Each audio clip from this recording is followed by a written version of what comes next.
Good morning. Welcome into 104.5 The Zone. We're happy to have you.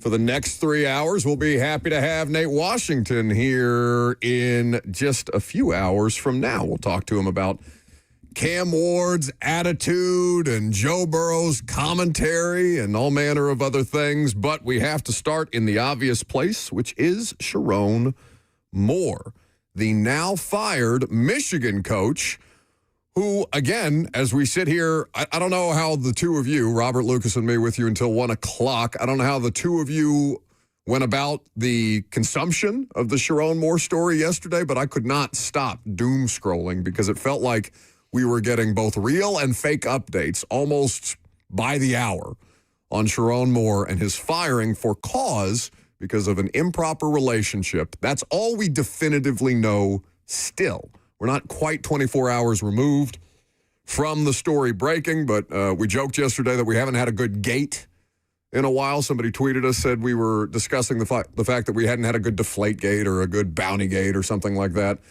in quite some time. And then about 90 minutes after we talked about it, Sharon Moore gets fired from Michigan. Crazy story. The college football coaching carousel was insane enough. Like, it had so many twists and turns, more than we have literally ever seen in the modern era. And then the dust settled, and here's a scandal to open up one of the biggest jobs in college athletics. And who knows the dominoes that could cause? Who knows who Michigan's going to go get to potentially have another head coaching opening at a Power 4 program? Like, it's fitting that something like this, while there are some rumors about this situation that are ugly, and he is currently detained and in custody by police for an assault that allegedly happened yesterday. So we'll see what all comes out and separate fact from fiction from all of that and what does seem to be a serious situation. Michigan has told us he was fired for cause for having an inappropriate relationship with a staffer. That much is known, and it just piles on to what has already been an absolutely insane offseason in college football. 615-737-1045 is the number. If you would like to jump in the meantime, you're welcome to do so. So he hasn't been arrested, but he is being detained for a reported situation regarding an assault investigation, but he has not been charged with assault. So we are still awaiting the details on that. I assume there will be some clarity as we work our way through the rest of the day. Beyond just because we only have so much, there's rumors out there, right? The message boards ran with it. Twitter ran with it. There's all manner of different reports out there. We have no idea what's credible or not beyond the statement, beyond the detention, not arrest, and the fact that he has in fact been fired and that Biff Poggi will be the Michigan interim coach. That's the only things that we know definitively about that. The rest of this is a situation where if you're Michigan, who the hell do you hire?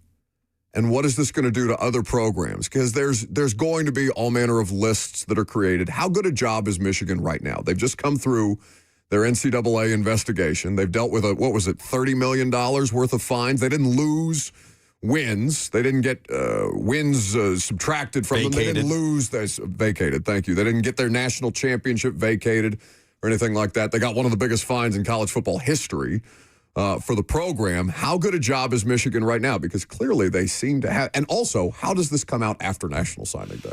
It's a very convenient investigation. Well, it sounds like it's been in the works for weeks now, this investigation. I heard Chris Lowe on 3HL yesterday saying, this is something that's kind of been brewing under the surface.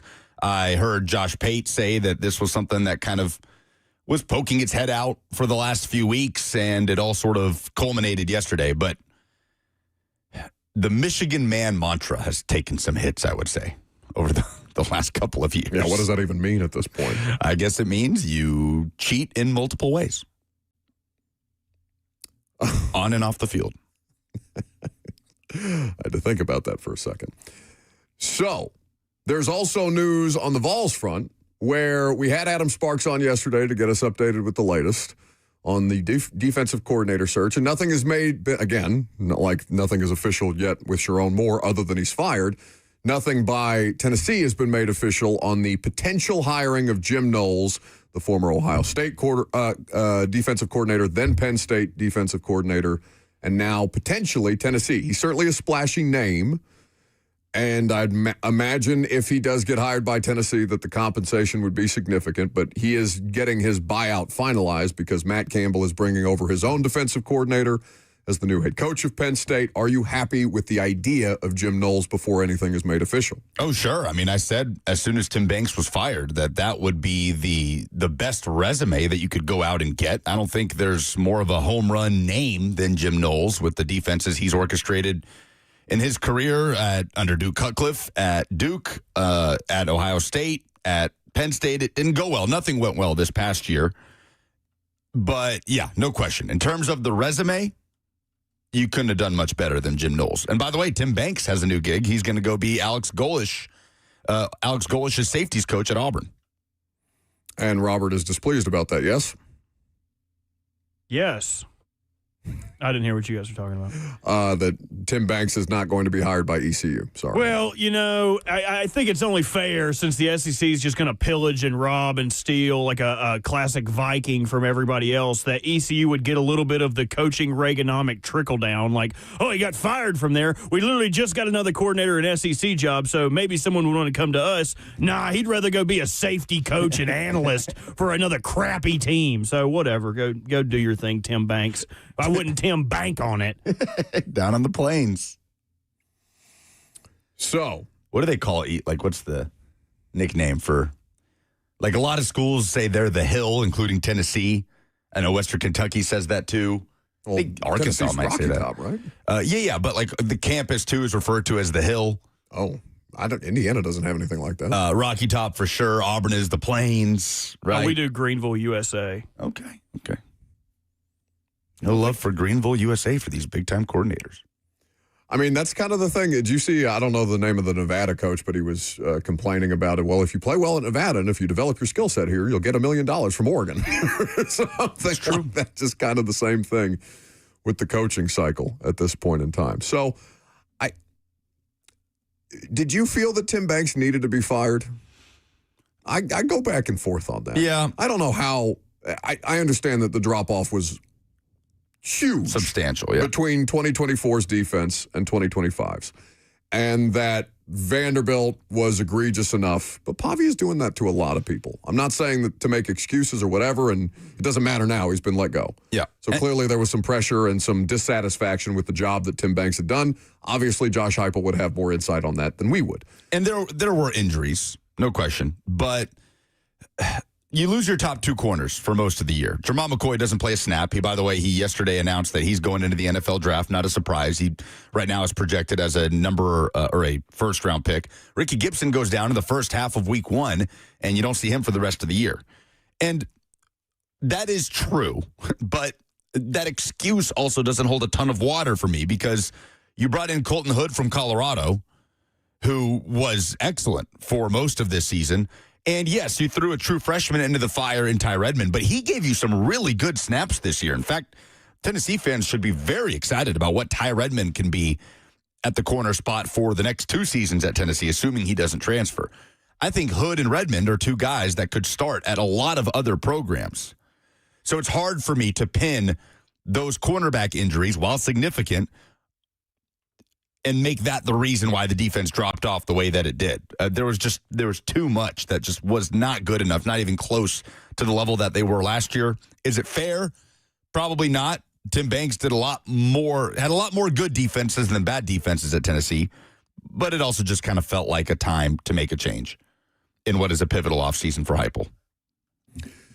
So we'll see at what point that news gets made official. We'll keep you updated on the latest in the Sharon Moore hiring or rather firing situation, what hires will be made in his absence. Here's a little bit of the latest. Dan Wetzel, just a couple minutes ago, the Washtenaw County Prosecutor's Office. No way you said that right. Had to. Washtenaw. How else would I say it? Washtenaw? Washtenaw? They tell ESPN that no decision on charging Sharon Moore is expected today. The former Michigan coach remains in custody. Quote, the matter involving Mr. Moore remains under active investigation by law enforcement, and as a result, we do not expect charging decisions or an arraignment today. Mr. Moore remains in custody at the Washtenaw County Jail. So they don't, I would make an assumption there. It would be simply an assumption. obviously. They don't have enough information to charge him?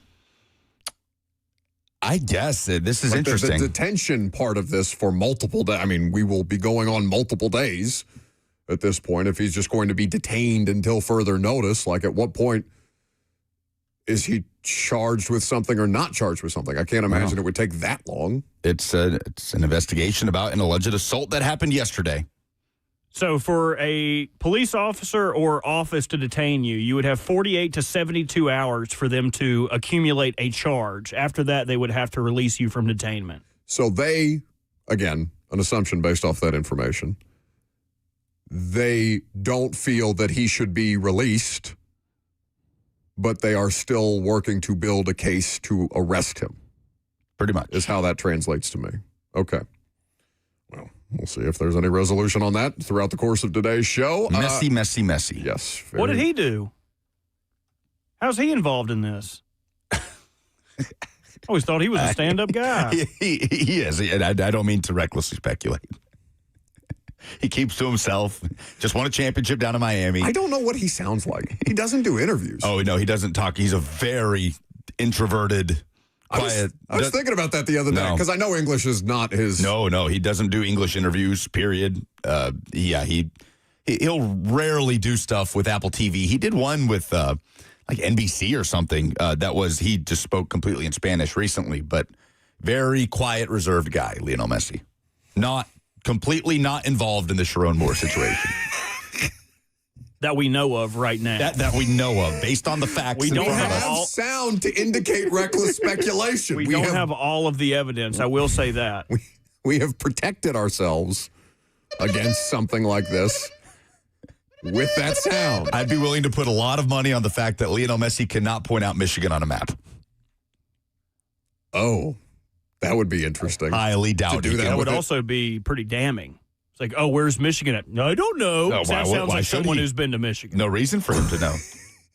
No reason to return to the scene of the alleged crimes. There's no alleged crimes right now. There's not even a charge. There's just detainment. But there could be. There could be.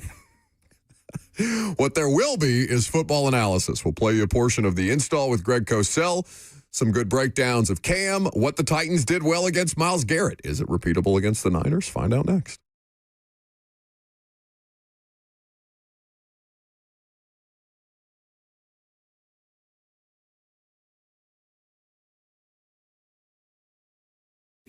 The Tennessee Men's Clinic is here to help you when it comes to performance issues. If you're somebody who's getting up there in age and your body starts to change and you're starting to deal with those kind of things, it's normal. In fact, it's natural for most guys, but the Tennessee Men's Clinic is here to make sure that the impact is not inevitable. They've been helping dudes get right for over a decade here in Middle Tennessee, and they will make sure to find the treatment path that makes the most sense for you as the individual. No one size fits all. No cookie-cutter treatments on offer. Too many guys rely on pills that don't work or come with nasty side effects.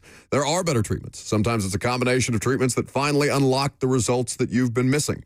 If you felt the sting of performance issues recently, ask yourself, when was the last time you reached out to the Tennessee Men's Clinic? You should do that. 615-208-9090. That's 615-208-9090 or book easily online at TennesseeMen'sClinic.com.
Welcome back to the show.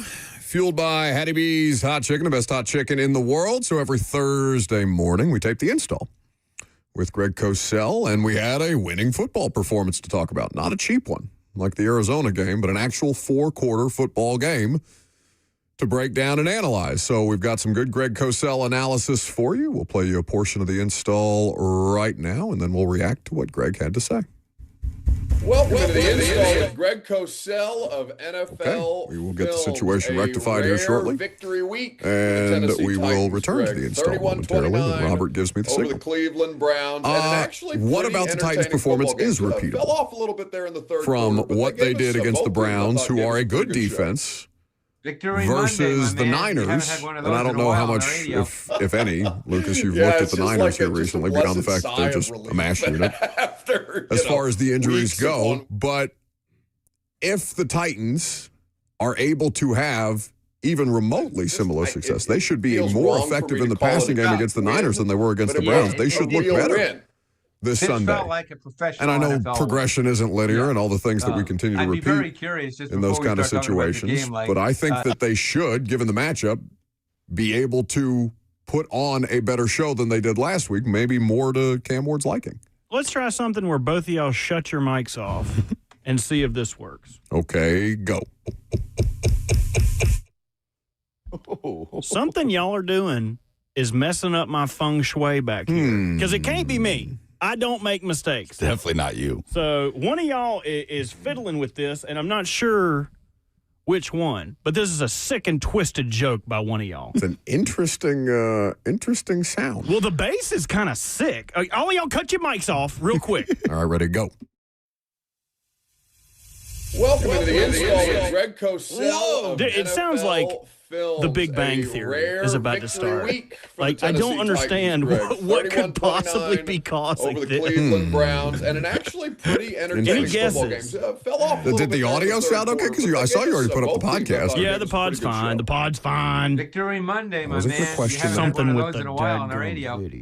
Okay. Y'all talk Yeah, amongst it's just yourself, like but I don't know how to fix just a this. Maybe it's the blessed phone. sigh of Hold on. relief. Everybody shut their mics off again on 3. You know, 1, 2, weeks 3. upon weeks upon weeks. Because even the Arizona, Greg, I know they want to. I say we write it down. I'm over it. No. He was so ready to get checked out. A real win. What has This felt possibly like been a happening? professional I don't know. NFL. Okay. Last time. Is it working for the YouTube I'd be stream? very curious. It's just for before we- everybody, but like It's terrible radio. We're working through this together. 1, 2, 3. Welcome into the install with Greg Hey. Cosell of NFL Films. A rare victory week for the Tennessee Titans, Greg. 31-29 over the Cleveland Browns, and an actually pretty entertaining football game. Fell off a little bit there in the third quarter, but they gave us, both teams, I thought, gave us a pretty good show. Victory Monday, my man. You haven't had one of those in a while on the radio. Yeah, it's just like just a blessed sigh of relief after, weeks upon weeks upon weeks. Because even the Arizona thing, Greg, I know they won at the end and Cam and Ridley made a couple of plays, but it feels wrong for me to call it a cheap win, but it wasn't a real win. This felt like a professional NFL win. Yeah. I'd be very curious just before we start talking about the game, like, not that anybody thinks they're all of a sudden a good team or, but what were your calls like on early in the week? Because, I mean, hey, they won an NFL game and they didn't look bad doing it. Yeah, and it's kind of a, fans go through this, right? When their teams are obviously out of it and you start looking more towards draft and Senior Bowl and Combine and all that stuff. And I think just overwhelmingly, like, callers understood that, like, this is a young football team that needed a 4-quarter winning performance for them to start to build a foundation. Because no matter how many draft picks you have, Greg, it's not a guaranteed fix. And I think people kind of get caught up in that. Right. Well, no, it's just, hey, it's nice to get a win. I'm sure it made a lot of people feel a lot better walking into the facility on Monday morning. And, it makes the week better. Who knows what happens in the final 4 games, but it just makes this week a little better. Well, and especially the way that they did it, Greg, because the offensive line and the running game have been a problem all year long to some degree. And in this game, Tony Pollard had a career high 164 on 25 attempts, 2 touchdowns. Obviously, had the long 2. And then as a team, they had 181 on the ground.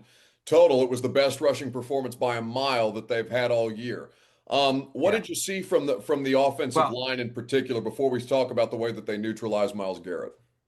Well, first of all, it was clearly game plan to try to approach it that way. Now, again, they're not going to sit here and say we knew we'd run for 180. You can't say that. But they played 14 snaps with 6 O-line personnel. So this was clearly game plan. This wasn't just like a fluky thing that they happened to run well. I mean, that doesn't mean they're going to do this every week and run for 180 every week. That's not the way the league is. But this approach, as they game plan to play this defense, they clearly said, you know what, we're going to line up with big people. We're going to line up heavy. We're going to attempt to run the ball. They had a lot of runs where they lined up in what you'd call a 5-man surface where they had 5 to one side. They it's funny that when they did that, they often ran back to the weak side, but obviously you get the defense to slide to the strength of the formation.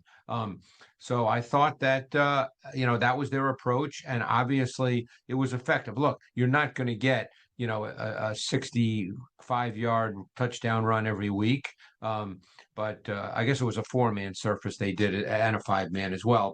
But you're not going to get that every week. But still, they were able to sustain offense by running the football to a meaningful extent.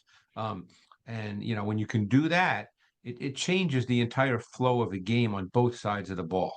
Well, and it just allows a rookie quarterback to have margin for error, I mean, because Cam played well enough in a team-winning performance, but we understand just how much he's been asked to do because of their inability to run the football so far this season, Greg. They've been a one-dimensional team almost the entire year long, and to finally see complementary football made a huge difference for them. I'm glad you said that because Ward, through 13 games, has the 5th most dropbacks of any quarterback in the NFL. Okay. That's the last thing you want from a rookie quarterback behind a poor pass protecting O-line. That's essentially a recipe for, I don't want to say disaster, it's a strong word, for a lack of any kind of meaningful success. And the reason it's been that way has been the total inability to run the football. This team has been in either their second or third most third and 7+ downs of any team in the league. And that's just, that's tough for a veteran quarterback, much less a rookie quarterback who's still trying to figure it out. And playing with 2 rookie receivers, and a rookie tight end. All this factors in. I know, look, we all follow social media because that's our business to some extent these days. And you see a lot of the things about, Cam Ward's a bust. Look, none of us know what's going to happen with a new coaching staff next year. None of us can answer that. But it's such a silly thing to say at this point. We just have no idea. I don't want to say it's been a dysfunctional year because that's probably too strong a word. But when you're asking your quarterback to drop back as much as he has behind a poor O-line with no run game to counter at all and rookie receivers, you're not going to have days where you throw for 350 and 4 touchdowns. It's just not going to happen. Yeah, and obviously not to make excuses, Greg. I think it's simply an explanation. He's played some really kick-ass defenses this entire season long, be it and the Browns, obviously, with Myles Garrett, didn't have quite the impact that we expected them. But the Niners, or rather the Seahawks, the Rams, the Colts when they were more healthy earlier in the year, the Broncos, like they have had a bit of a gauntlet. And by the way, the Browns are a very good defense too. Absolutely. It wasn't a bad day for them by any stretch of the imagination. But the thing that really stood out was the way that the Titans were able to, I wouldn't say anybody neutralizes Myles Garrett, but this is about as small of an impact as Myles Garrett has had in an individual game all year long. 2 pressures. He had 1 batted pass, 3 tackles. He had a sack and a hit in the game. They really did a good job both running at him and taking advantage of some of the opportunities that presented. And then, trying to make sure that Cam got rid of the ball and got rid of and kept the offense moving. No question. I mean, they didn't really have deep drops where they asked either one of the tackles to block 101. They blocked 101 if it was quick drops and the ball was coming out, because then he's not going to get there. The sack you mentioned was a schemed sack, not a one-on-one matchup sack. He was actually an inside stand-up joker. He was basically lined up as a stand-up D tackle, and he was the looper in what we call a long stunt. So that was schemed. That was not him beating a tackle. but he was a non-factor in basically in one-on-one situations because of the way they chose to play offense and the success they were able to have in the run game. And a lot of the runs, by the way, did go away from him. Yes, they were fun. They were. I mean, anything that you can do to stay away from Myles Garrett would probably result in a better situation than not. And so Cam, he completes 50% of his passes. It's only 117 passing yards, but he does get the 2 touchdowns. Greg, they score on their opening possession for the first time all this season year. long as well, just to kind of continue to give themselves a little bit of the margin. He does throw an interception in this game, but I thought he wasn't very pleased with his own performance. I thought on the whole it was fine. Well, don't forget there was the storyline of him versus Sanders, and Sanders did play very well in this game, clearly. I thought, obviously I watched the tape. I thought he played very well. So I'm sure he wanted Cam, that is, to play, better. And, he didn't in a strict sense. But, I thought they did some really, really good things as far as,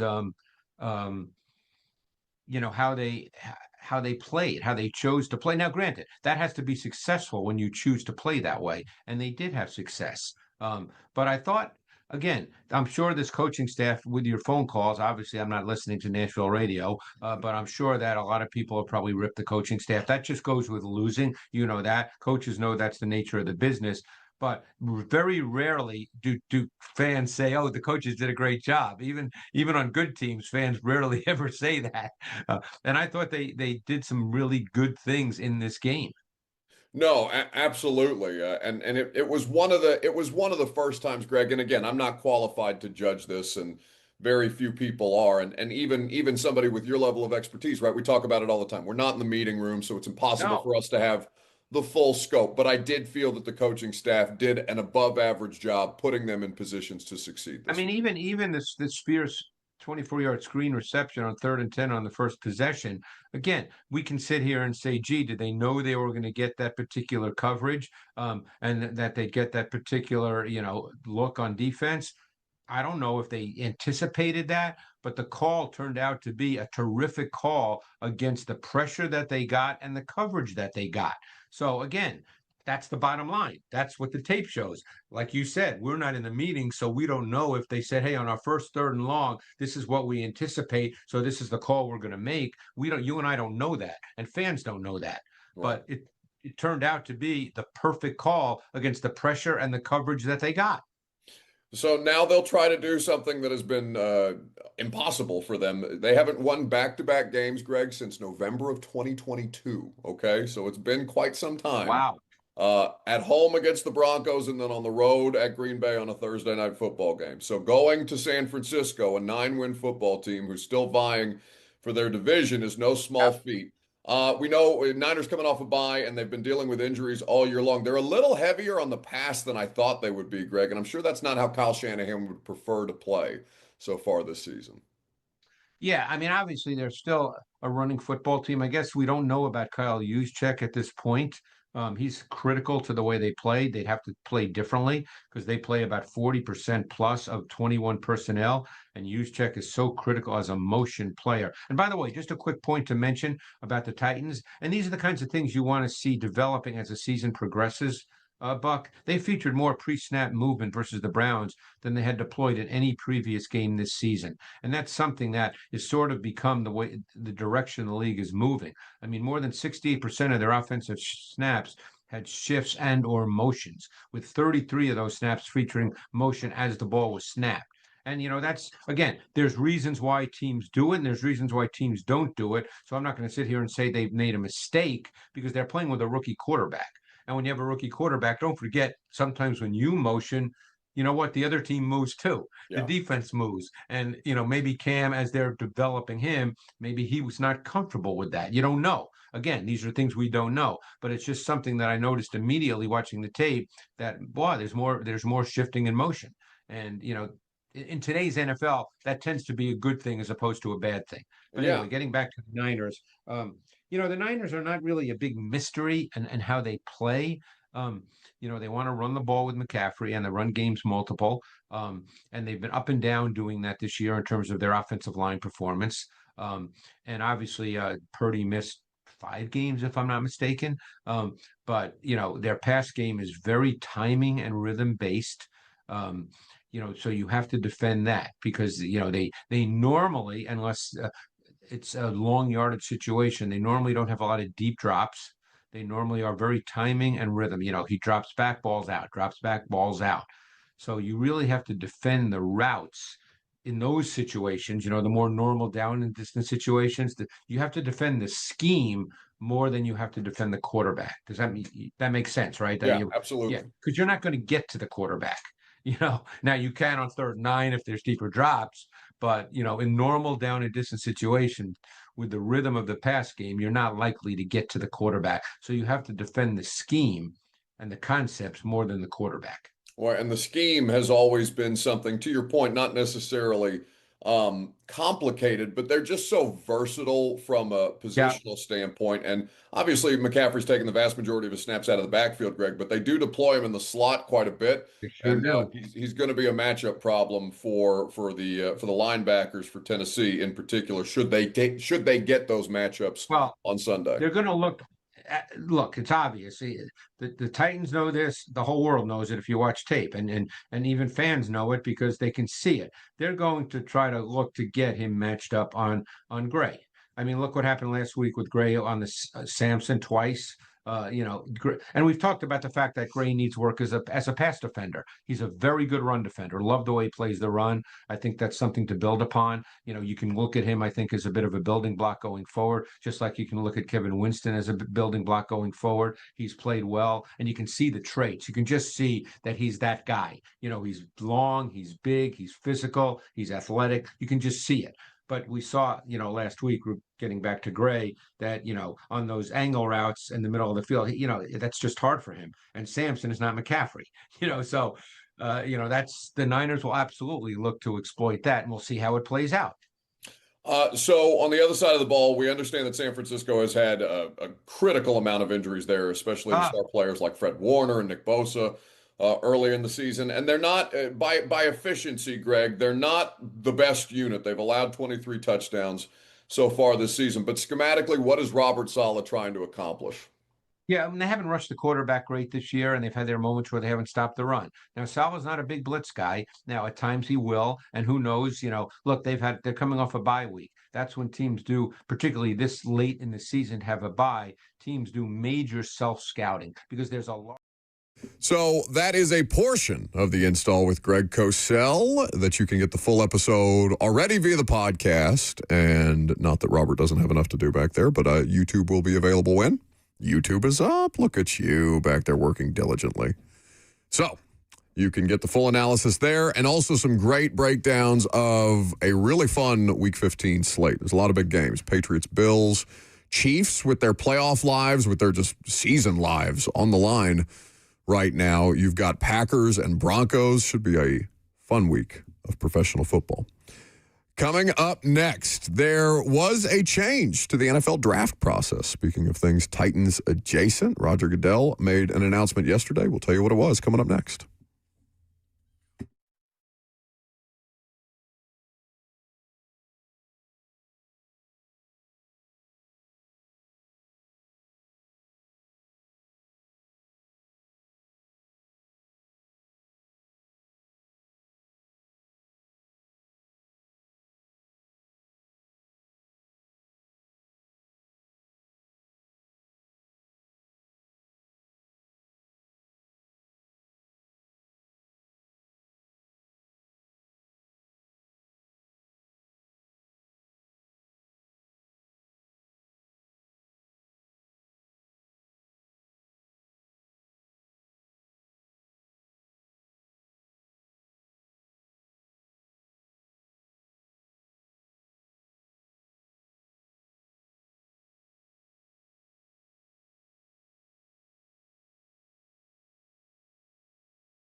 Do you want to celebrate your Ravens on the air or off the air? Because you just took a flamethrower to me and Lucas's face over a nose tackle contract. Well, he's a really good nose tackle. Okay. I'll do it off air, though. But if you're wondering about the context, 3-year extension for Ravens nose tackle Travis Jones, $40.5 million, $25 guaranteed. Okay. I'm tickled. I'm happy for you. I'm very happy. I know. So that takes the Ravens out of the defensive tackle market moving forward before the season ends. The NFL draft is going to be slightly different, and nothing hugely substantial is going to affect you as the audience, but Roger Goodell seems to think that the broadcast of the draft is too long. So the first round, at the very least, will probably be the shortest first round of the NFL draft ever because they've changed the clock on this. Teams picking players will just have less time to make the actual pick. So they'll just keep the draft moving. This was something Goodell floated on the Pat McAfee show last year when they did the draft in Green Bay. And McAfee, I think, just lobbed him up a softball about how well the broadcast or the show that is the NFL draft went last night. Let's hear from Roger Goodell and his exchange with the Pat McAfee show this April. I don't think I knew what to expect here in Green Bay, especially with the weather. You know, I didn't know what the weather was going to be. Last night felt like the weather was perfect. The environment was perfect. We need to compliment you, though, and your team. That flowed. That felt like a good show last night. Did you agree whenever you looked back on it? It felt like it's hard for me because you're going so quick.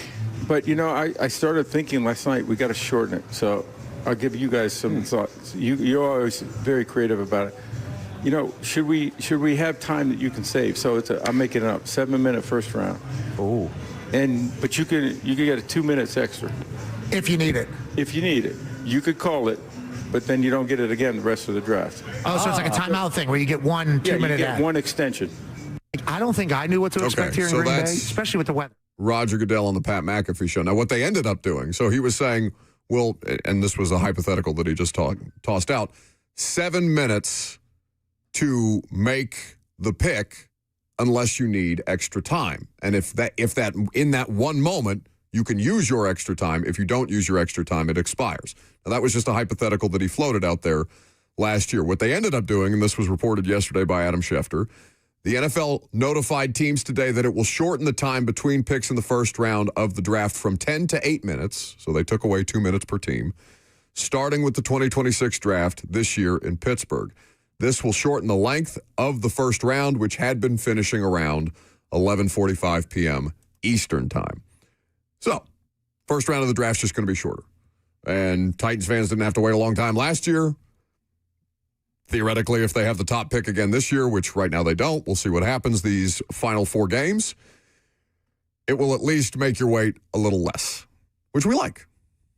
I don't have any problem with the first round. I don't have any problem with the draft going faster, right? Oh, this is great. Especially the first round. Like, at that point. Like, I know that the players' situation may fall in front of you that causes you to slightly readjust your plan. But, like, you have a backup plan in the first round. It's like the Titans. Joe Alt went. Okay, J.C. Latham. The next thing they should do, the draft should start with the number 1 overall pick being announced. Do not make us wait an extra, in this situation, 8 minutes. That first overall team has had 3 months to think about who they're picking. They should open the draft. Welcome to the NFL draft. The number 1 overall selection has been made. So-and-so will select. Bing. And then you start it, and we are off and rolling. There is no lull. You get right into the meat of it, and it's not sitting around, I wonder who they're going to take. We know who they're going to take. Well, it's not like it still couldn't be done. But unless they want to trade the pick. Right. That's the only pushback that I would offer you, because the Titans had an offer on the table from the Giants on draft night. Now, they chose not to take it, and so the Titans went ahead, picked Cam Ward, and that could have been well and done, right? Mike Borgonzi had been messaging for weeks, we're not going to trade the pick. So theoretically, the Titans could have got up there, pick been done, all right, whatever. But it does kind of limit that team from any, last-second shot on just trying to get that final 2027 first-rounder that you've been bartering over for weeks here. Would be my only pushback. And if you, similar to you can have 2 extra minutes if you need it.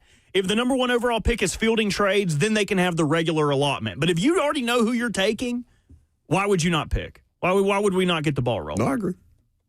We can get to bed at 10:30. Nah, I can't sleep. Do you stay up for the whole first round? I mean, Oh, I do because I'm there. But Yes. do you really? Oh, yeah. If I would have went to sleep, I would have missed the Ravens trading back into the first round to take Lamar Jackson. You can't not. Yeah. You can't not. Okay. Oh, we're at pick 25. I'm going to go to bed. No. That's when the good stuff, Yeah. that's when people trade back I guess I'm in. just You so might as used to- well at that point just stick Ride it out. baby. I guess I'm just so used to like doing press conferences in the middle of the draft. So like I have to catch up on like the last 10 picks because we've been talking to Mike Borgonzi about whoever he picked. Oh, so you never get to play like drinking games with the draft or like if someone's name is we mispronounced. did in college. Oh man, you got to get your buddies for a draft weekend. I've done it Well, I'm going to get the Titans media corps drunk in the draft room. Doesn't that sound fun? That sounds Terry great. McCormick doing a keg stand. Doesn't that sound awesome? Oh, that might kill Terry. Teresa handing out flaming Dr. Pepper. Yeah. Chug. That sounds We'd awesome. have to find gluten-free beer, otherwise she might physically explode. 615-737-1045 is the number. Listen, anything to make the draft more concise, I'm for. So if it's shortening the first round, how many minutes do they get in on day 2? Because it's obviously shorter as each day wears on. I mean, day 3 is such a slog from start to finish, but the first round does not need to be 10 minutes a team. No, I mean, I think the Titans used every second of that 10 minutes. I mean, the NFL, I feel like, wants teams to use every second of it. Did the Titans or did the television broadcast? Yeah, that's what I'm saying. Yeah. It will still be the number 1 overall pick. By that point, we can know it's going to be Mendoza to the Jets. They're still going to use every single second of that 8-minute allotment. Kel is in Nashville. Hey guys, how you doing? Good. Awesome. What I'm calling about is, one aspect I guess you're forgetting a little bit. The reason why the teams take the 10 whole minutes is to tell about the state of the Titans or the state of the New York Giants or the town, little marketing aspect there. That's our time. That actually is exciting time for me in the draft process to watch the highlights of the player while we're picking that player, so they can talk about it, or they can talk about the scenarios of the different draft picks where they may go. Even if we had the first pick last year with Cam, we took the whole 10 minutes because we were talking about all that stuff. So that's just my aspect. You shorten the time a little bit, I think that's great, but all teams are still going to take their 8 minutes no matter what. That's good perspective. I appreciate that, Cal, because like at that point, I'm just ready to get it over with. I don't care about the rest of that stuff, but I get why fans would. Yeah, but we have a 3-hour lead up to the draft. Like if you want to hear stuff like that, watch the lead up. And by the way, the whole time Cam Ward was getting selected or after they were talking about Travis Hunter trades. Yeah, exactly. They didn't even talk about him. Like, it's just going to be something for Titans fans to be pissed about. Be like, they didn't talk about us again? Right. They have a 3-hour lead up. Like they could go, if you really want to know, like, I don't know. And maybe I'm jaded because like you're watching the lead up. Right. Like I'm in it. Most people are not watching. I've been thinking about like these moments and these opportunities for the last 6 years. Sure, but you have to consider the guy that called us last year and said, my oh no is the Titans roster. Have you guys seen this lately? It was like March. Like that's the vast majority of people, right? They're going to their jobs as a CPA or a plumber or something like that. They're not paying attention to draft. I get it. I'm the guy who's like, we've seen this part. Get to Act 3. That's when Macbeth kills herself or whatever. I've never seen Macbeth. Been doing Ravens mock drafts since. Spoiler alert. Yeah, sorry. Is that Romeo and Juliet? Wherefore art thou? Did y'all have to read that? You gotta read it. The chat will very quickly correct you as they did at Toyfield for whichever president you misquoted. Oh, yeah, it was Teddy Roosevelt, and I said Winston Churchill. Sorry, I was a little drunk. Just like Winston. God. We had to read, there were these sort of translated into modern English versions of Shakespeare novels that we had to read in high school. I don't know if y'all did. We did, yes. Did you have a favorite?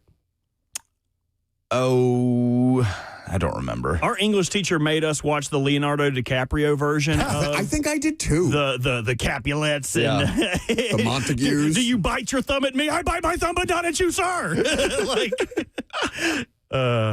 Interesting concept. Yeah, it's not a bad movie. I rewatched it with Cheyenne like a couple months ago, and it was not bad. While we're here, what do you think Mel Kiper was saying as he watched the Titans and the Browns play the other day? I told you. Vindication. I told you. Stop telling me my head looks like a light bulb. I told you. Does he tweet very often? I don't think he's really. like super active. No, he hardly tweets. But I just have an image of Mel Kiper somewhere eating pumpkin pie without whipped cream because that's what he does apparently and screaming at his television, that one's better! It was better! And he's right. His last tweet came on November 21st. He linked a YouTube video and said, great stock market analysis. What? Like the actual stock market? Yeah. he tweets about like market insights and like podcasts about the stock market. Does he really? The only thing better than people sharing like what they're into personally outside of their own professional realm is when famous people tweet at airlines or McDonald's or. Oh my God, Kaharski does this every week. Yeah, customer service tweets. The customer service tweets. I'm upset. Why is my cup filled with more ice than soda? It's fantastic. Like, oh, dude, what are you so upset about? I think there are some people, maybe not like famous people like that, but I think there are some people who just genuinely have Twitter accounts to tweet their dissatisfaction at companies. Well, when Mel Kiper's not talking about draft stock, he likes to tweet about actual stock. Okay, very good. Somebody says Mel Kiper's just sitting in his living room screaming, I am the draft. Yes, we know, Mel. 615-737-1045. Is Joe Burrow the next Andrew Luck? Some concerning comments out of Cincinnati yesterday. We'll play them for you next.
It is 11 o'clock. Good morning from the 104.5 The Zone studios. I'm Lucas Panzica. Developing story in the college football world. Michigan has fired head coach Sharon Moore for cause after an inappropriate relationship with a staffer within the athletic department. Moore was also detained by police and is still in custody as he is investigated for an alleged assault that took place on Wednesday, per a report by Trey Wallace. Tennessee is reportedly nearing a deal with a defensive coordinator to replace Tim Banks in former Ohio State and Penn State DC Jim Noles, per Pete Thamel. The Nashville Predators back home looking to continue a good run of form. They host the Blues at Bridgestone Arena tonight. Puck drop at 7. And on Thursday Night Football, the Bucks host the Falcons. Kickoff at 7:15. And you can hear the Westwood One call right here on The Zone. For all your foundation repairs and waterproofing needs, visit USSTN.com. Breaking news at once on your home for the Titans and Vols. This is 104.5 The Zone.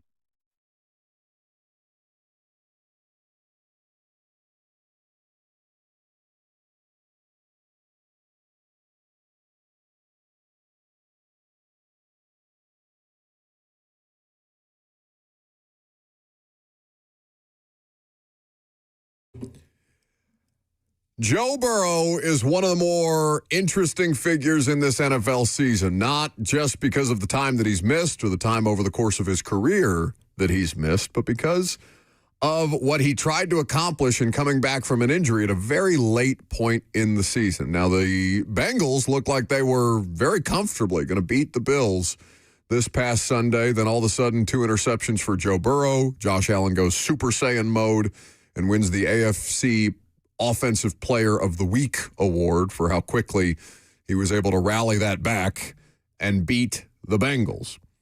But now, Joe Burrow is saying that he's not having very much fun. Robert, your thoughts on Joe Burrow not having very much fun? I'd rather you play his comments first, so my pokes and jabs have a little bit more substance. Okay, well, anytime a quarterback says something like this, any player, really anybody in your life says something like this, you're going to have a reasonable amount of concern.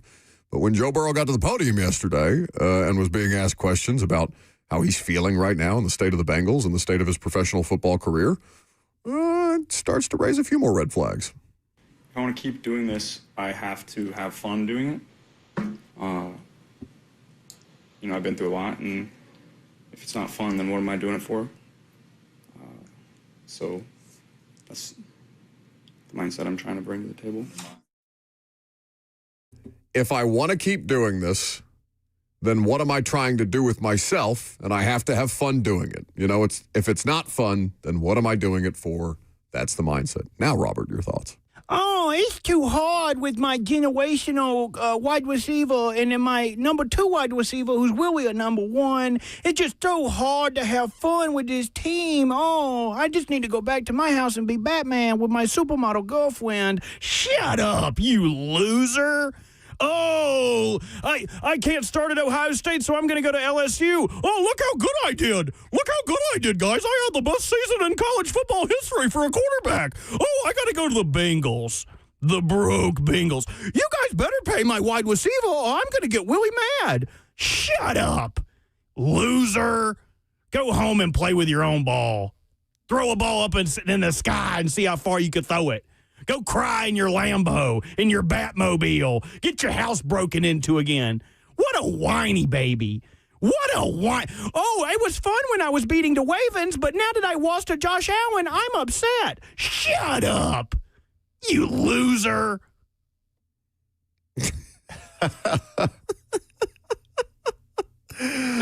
Okay, that's one reaction.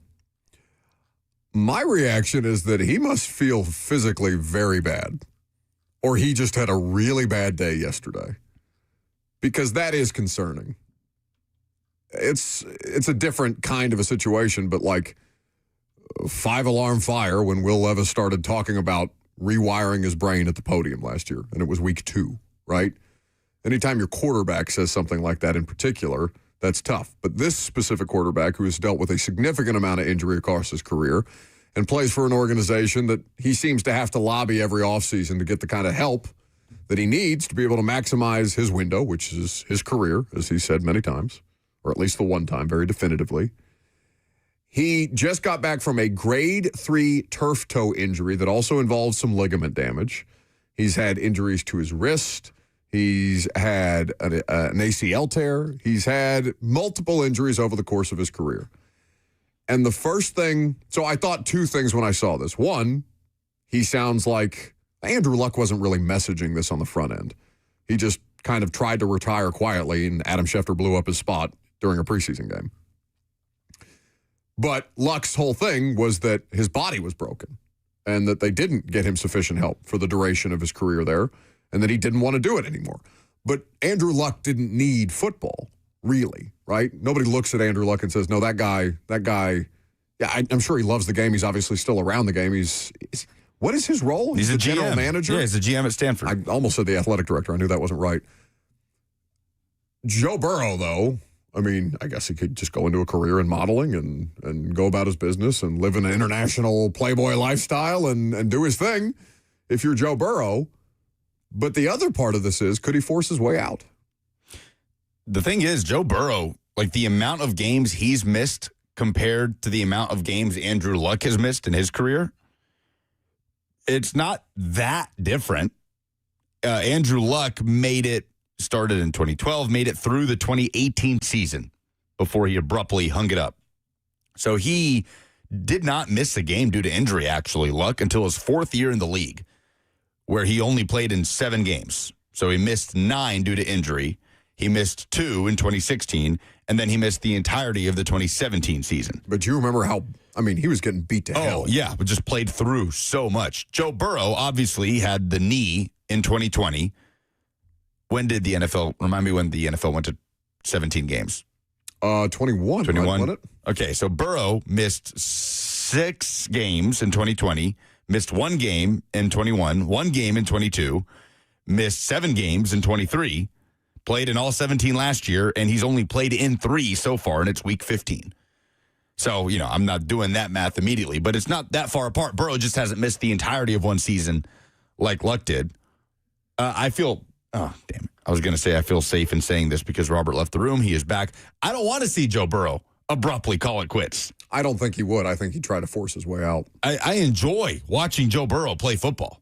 That would be such a shame to see that happen. And you're right. It's doubtful. That's the much more likely scenario, that he tries to force his way out. The Andrew Luck thing we've not really seen for somebody at that stage of their career. No, that's a very, very specific situation. And again, he could have just had a really bad day, and that's that he's a significant enough figure and that those comments are concerning enough that they would go, and it's, there's not much happening in the NFL news cycle right now.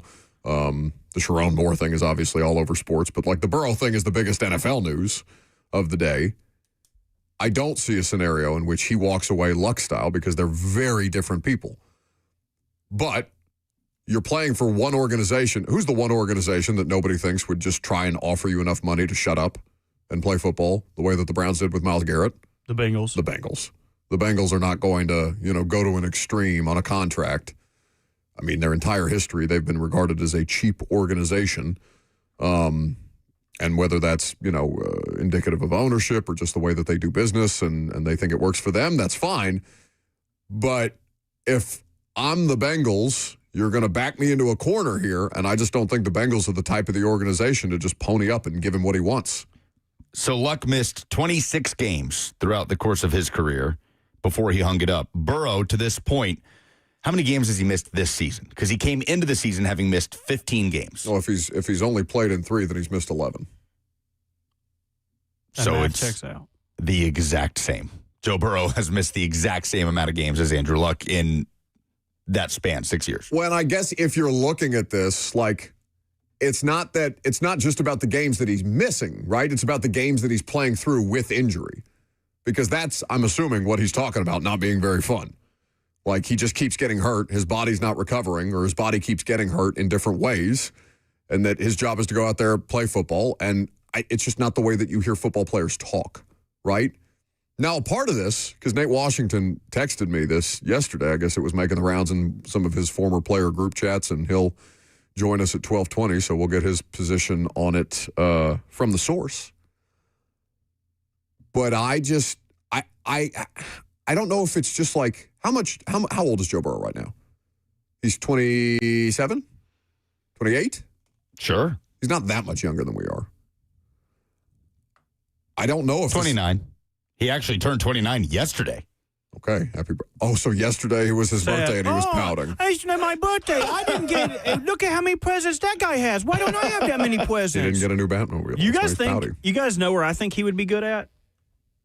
The Cowboys, the Giants, the Eagles, the Commanders, the Bears, the Lions, the Packers, the Vikings, the Falcons, the Panthers, the Saints, the Buccaneers, the Cardinals, the Rams, the 49ers, or the Seahawks. I think he would be really good at any of those 16 teams. Non-AFC North teams. Oh, I didn't even notice that. Didn't even notice those. God, that list was all NFC teams, wasn't it? Huh.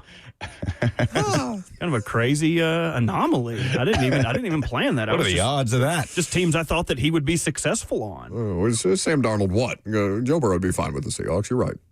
Or the Browns. I don't want to play him twice. I don't care where he is. Get that dude out of here. He's so good. Yeah, I hate it, man. I hate it. He's like your buddy that I've never been snowboarding before. And then like his first day, he's riding black diamonds. Like, dude, you stop being so cool. Leave some for the rest of us. You're oozing machismo. Somebody said nobody gave him a blue Mega Man for his birthday, so he's pissed. What was that toy from the movie Jingle All the Way?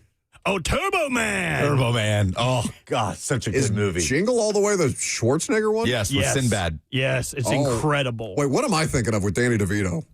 Twins. Oh, okay. Also a good movie. Is that a Christmas movie? There's a Twins. I don't think it's a Christmas. No, there's a Twins 2 coming out where Tracy Morgan is going to be their triplet. Okay, Stop. No, No, I'm serious. You're not serious. Look, hold on. They're bringing Arnold?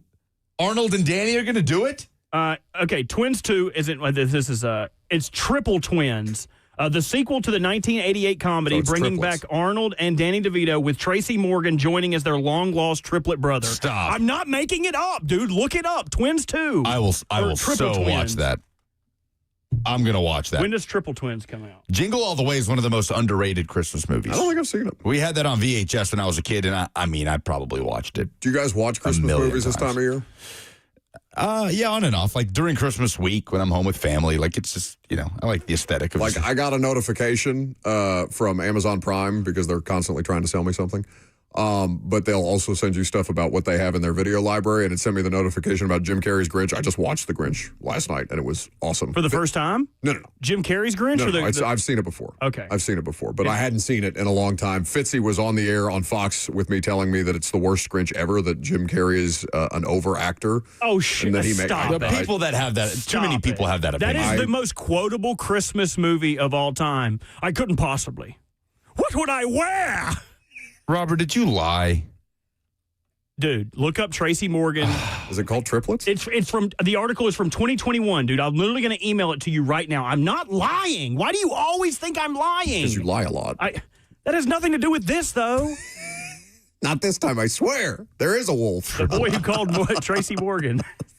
The article is from 2021. It is on Deadline. I will send it to you. Somebody on the YouTube said, VHS. Lucas, how old are you? We are all of the age where we had VHS at some point in our life. I'm 30. Yes, I grew up with VHS.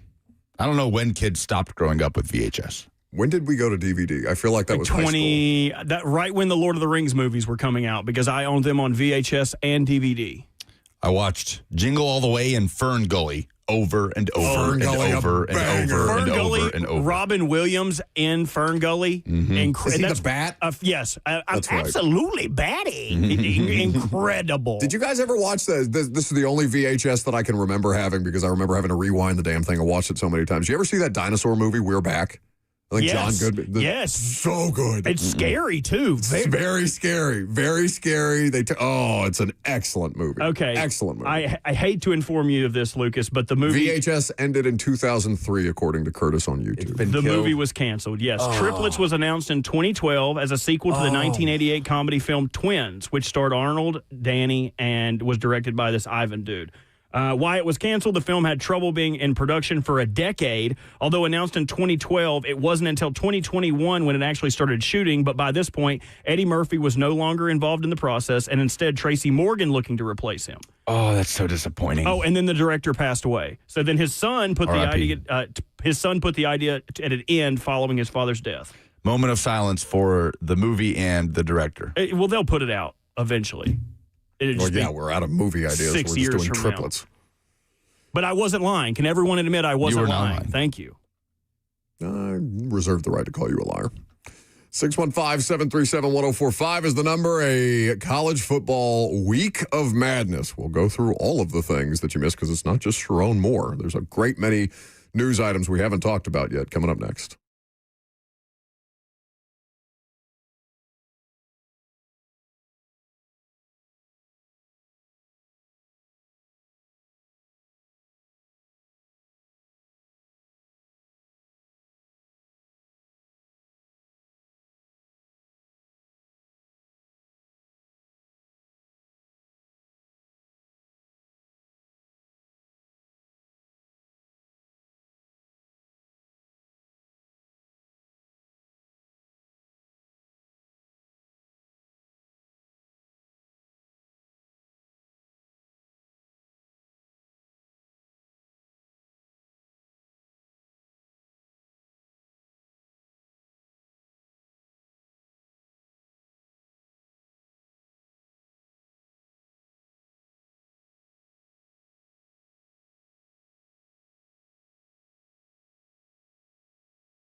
All right, we're getting calls about VHS. 615-737-1045. We will take that call. We will not do a series of calls, but we will take a call on VHS consumption before we get into just an insane, again, it's been an insane college football season, an insane coaching carousel cycle, and now even more news beyond just the Sharon Moore situation, though we do have at least a slight update on that from when we started the show. Tony, though, wants to chime in on the concept of VHS. Good morning, gentlemen. Quick. So I got two quick. I'll keep it under 45. My VHS horror story, 85 Bears, Super Bowl shuffle, and the entire game taped over by my mother for Young and the Restless. No. But let's get to the serious part. Who forgets about Laserdisc before DVD? Who had Terminator 2 on Laserdisc? Oh, I didn't know there was such a thing. Yeah, I think I went straight from VHS to DVD. Yeah, no, I don't. No one had Laserdisc? My mom didn't even let me play with fire, let alone a laser, dude. I mean, I was born in 82, so, you know. Is there the latest? I'm the oldest, and I was born in 93, so we would not. Oh, we did have VHS. Laserdisc was about as big as a vinyl, record. And it was kind of a big thing when H.H. Gregg was around. I do remember H.H. Gregg. I do not remember Laserdisc. Yeah, I do not recall having as big as a vinyl. It's basically a DVD that's just huge, but a giant one. You put it on a needle or what? Do you still have DVDs? I have a closet full of DVDs that I just don't know what to do with. Well, physical media is coming back because with streaming, it's like, oh, you can watch anything you ever want. But if you search it, it's like not available. Yeah, but how do I play it? You get a DVD player. That's why if you go to a thrift store and see a VHS player, DVD player, they actually go for pretty good money on eBay. It is crazy to think, everything is more expensive now, except for movies. Like you used to go to the store and like a DVD would be like $20. One movie. Yes. Right? But you can watch it a million times. You get to own the movie, but now you can pay less than that for a monthly fee and get all the movies. There's like a Family Guy skit about that. Like you could, I went into debt buying the ET VHS. It's like, but you can watch it anytime you want. And bonus features. Somebody said, I'll buy your DVDs, Buck. Are there places that buy DVDs? Oh, yeah. Really? I mean, pawn shops. If you can go what sell. What do they do with them? They sit them on the shelf. It's physical media. They're not going to go back. Derek says the PlayStation that you threw away could have played DVDs. Yes, and once it got to the higher generations, they could play Blu-rays. Yes. But you chose to not allow a poor child to enjoy that PlayStation. Instead, the raccoons. I do regret that looking back. They're out there playing Jack and Daxter, Ratchet and Clank. I can't beat this game. I didn't played Red Dead. I didn't feel bad at the time. It would have been a PlayStation 3? What's the most recent PlayStation? PlayStation 5. I don't know. Then maybe it was a 4. What was the Red Dead Redemption 2 was on what? 3. Okay, so I threw away PlayStation 3. That's tough. All right, whatever. So I'm reading. reading. What else is tough? This Michigan deal. I was going to say, I'm reading an article by Blake Topmeyer of USA Today. It reads, Michigan football's hiring bar is Kalen DeBoer. Clear it or hire him. And for whatever reason, Kalen DeBoer continues to be the name that pops up in regards to the Michigan job, which is obviously now open because Sharon Moore has been fired for cause and inappropriate relationship with the staffer. He is also currently in custody of local police for an alleged assault that took place yesterday. Very, very messy situation. But I can't figure out why it is DeBoer that continues yes, you can. to be brought up. Yes, you absolutely can. Think about it. Just think about it for a fraction of a second. Why? Who would want Kalen DeBoer's name out there? Jimmy Sexton, who I imagine has known about this Michigan situation bubbling under the surface for the last few weeks now.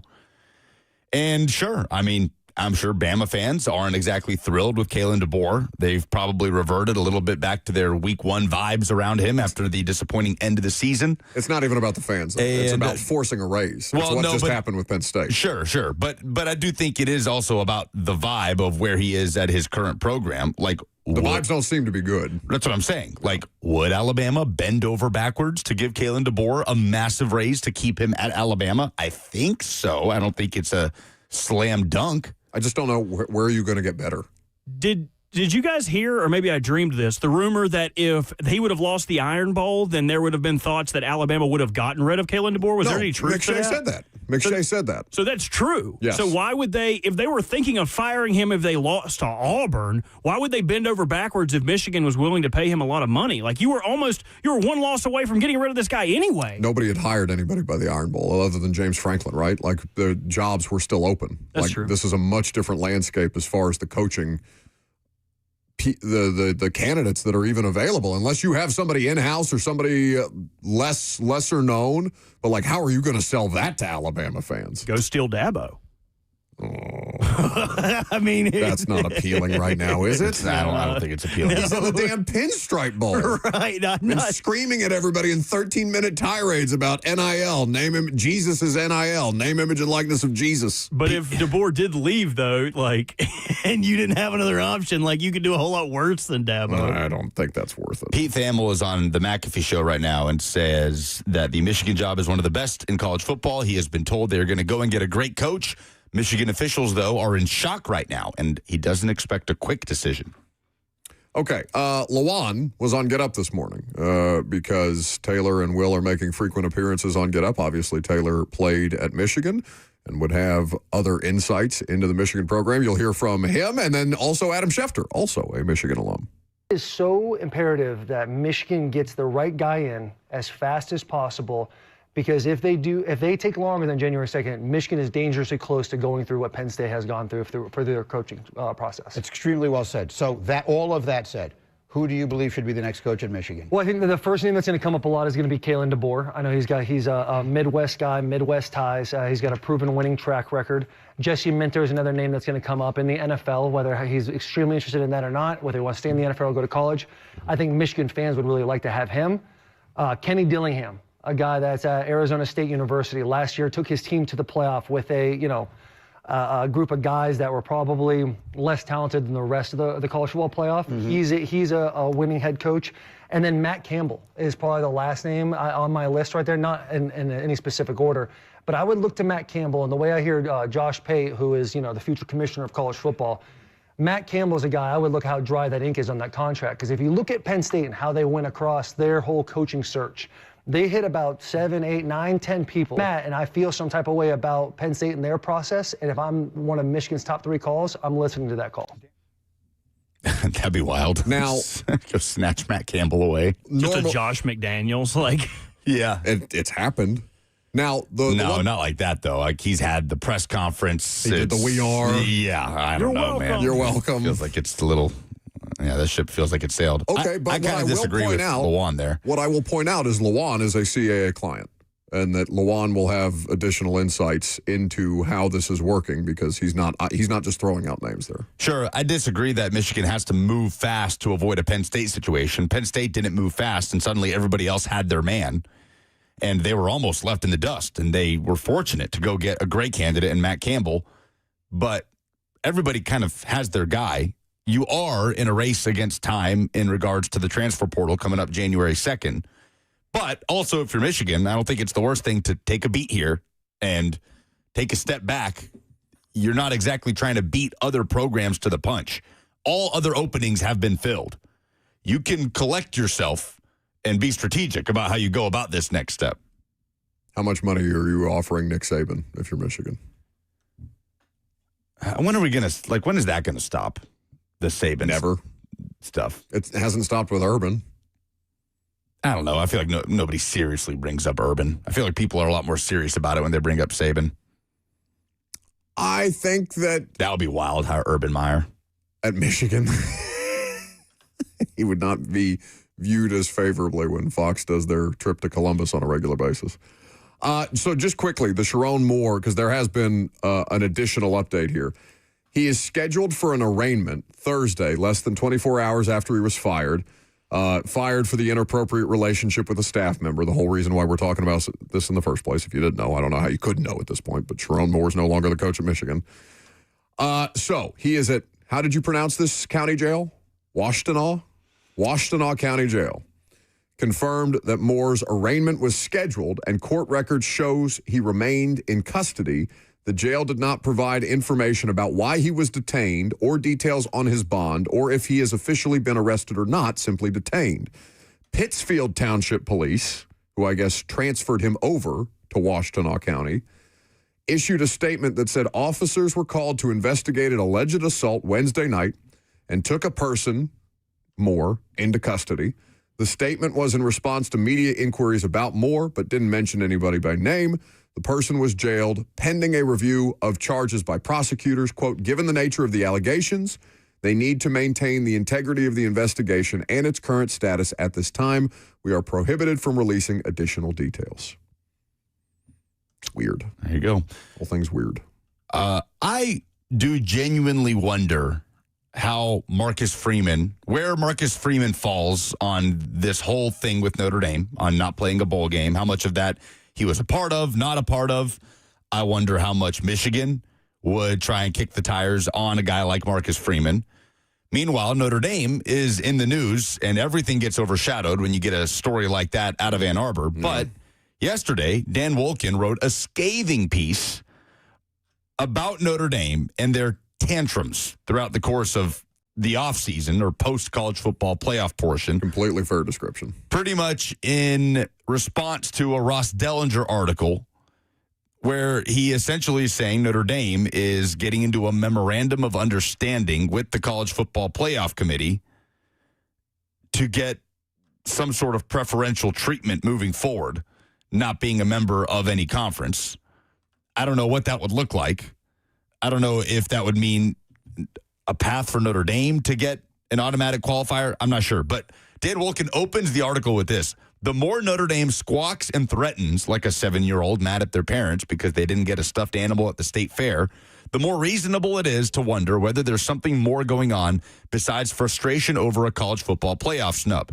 He says long-simmering complaints on both sides of the Notre Dame-ACC relationship have started to spill into the public discourse since Sunday. Issues that have been brewing under the surface for a couple years, tied to which football games the ACC owes Notre Dame and its unique scheduling arrangement, and when they're played, have erupted like a pimple under a hot compress. Basically, I mean, it's a long article. The word is compress. Compress. No. I told him that this morning. It really upsets me that you don't listen. Compress is a verb. But that's not how I say it. A compress is a noun. What do you do when you push it on How do you say chamber? Put it onto your face. You lay it. You lay the hot or cold compress. You compress it, yes. On your face. No. How are you this bad? It's insane. If you're using the compress, I said it correctly. Do you ever do this on a broadcast? I guess not. He doesn't make any mistakes live. No. This is all recorded. This is pre-recorded. Not even real. This is part of the simulation. Imagine if we were this bad and Wake it was up. recorded. Wake up. Wake up. But Wolken also says that athletic directors are discussing basically putting a scheduling freeze on Notre Dame to box them out when it comes to scheduling quality opponents. I mean, they should. They really should. Like this, I would hate if Notre Dame ran off Marcus Freeman because this AD is just, he's a baby. He's what you're accusing Joe Burrow of being, except Pete Bavacqua is actually a whiny child. It's unbelievable that, and I guess if you're people who are giving him platforms, you're convinced he's just going to double down because all he's done is double down. There has been no scaling back. In fact, he's gone so far as to demand an apology or to say an apology would not suffice from the ACC, as if in any world the ACC owes you a damn bit of anything. It's very bizarre. And especially with the petty thing about like Ivan Maisel and canceling his book signing. Which apparently they put it back. It's back on. Well, good. Public shame still works. Well, there is something to that. But that they even thought about doing it in the first place. I know, it's ridiculous. Bleep off. But if you look at, Miami ultimately did get in over Notre Dame into the college football playoff. But for weeks, they were behind Notre Dame, despite having that head-to-head. You look at that and you say, okay, was there a scenario where, let's say BYU had won the Big 12 championship. Notre Dame out. I guess BYU in that case would have jumped up and Notre Dame would have been boxed out. The bad guy here, if you're Notre Dame, is Virginia. But what if BYU had played that game very close? If that game had gone to overtime, would the committee have thought enough to drop BYU, or would they have stayed there at 11 the way Alabama stayed at 9, despite getting routed by Georgia in the SEC championship? Because the whole logic from the committee was, we consider head-to-head because, suddenly Miami and Notre Dame are right next to each other, like them being 2 spots away from each other. We don't consider head-to-head until they're right next to each other. Absurd. But if you're looking at that as another program and you think, there's a world in which Notre Dame does get in over Miami, despite having that head-to-head, why should we schedule Notre Dame when it could just come back to bite us in the end? I agree with this. Don't do it. Don't schedule them. Leave them out. Leave them in the dust. Well, they won't be left in the dust. I know. They're just beat up on like UTSA all season long. They'll be go 12-0. And then be in the, in the playoffs. Yeah, it would just be worse. I don't know if it would be worse, but it'd be worse. They would just run the table and with a terrible schedule and still get in. The other news item here is Utah. And I almost feel like we need to have a little more room to stretch our legs on this Utah story because we have like a minute here. But Utah is close to landing, if they have not already done the deal, at least the reporting as of Tuesday, was that they were close to landing a landmark private equity deal to generate an additional $500 million for the athletic department. It's the industry's first partnership with an equity firm. And again, there are a million different reasons why this is problematic, but least of which is the idea that the venture capital group would not necessarily, like the university would still have final say over decision-making and things of that nature, but that you would have a group of people who have invested $500 million into your program with some level of decision-making and opinion about the direction of the program. And I don't know how many people are involved in this particular private equity group, like how many people would actually have a say with the Utah Board of Trustees who is involved in this deal. But it's just going to open the floodgates because college football programs who are not in the best financial standing will say this thing is too expensive for us. We have no choice but to outsource it to private equity. And I think it's going to rip the sport apart. If whatever's already fraying, I think it's going to make it harder to put the pieces for college football back together where it already feels a bit scattered. Do you disagree? Yes, it's not something that it's something that was always going to happen and is inevitable, but something that really sucks. It's a bad idea. Yeah, but there's plenty of bad ideas in college football. Quick, we need to have an emergency vote to get paid into power before such things come to pass. Jim Noles has not officially been hired by the University of Tennessee, but it is tracking in that direction. We'll talk about this potential new Vols defensive coordinator coming up next.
Welcome back to the show, fueled by Hattie B's Hot Chicken, the best hot chicken in the world.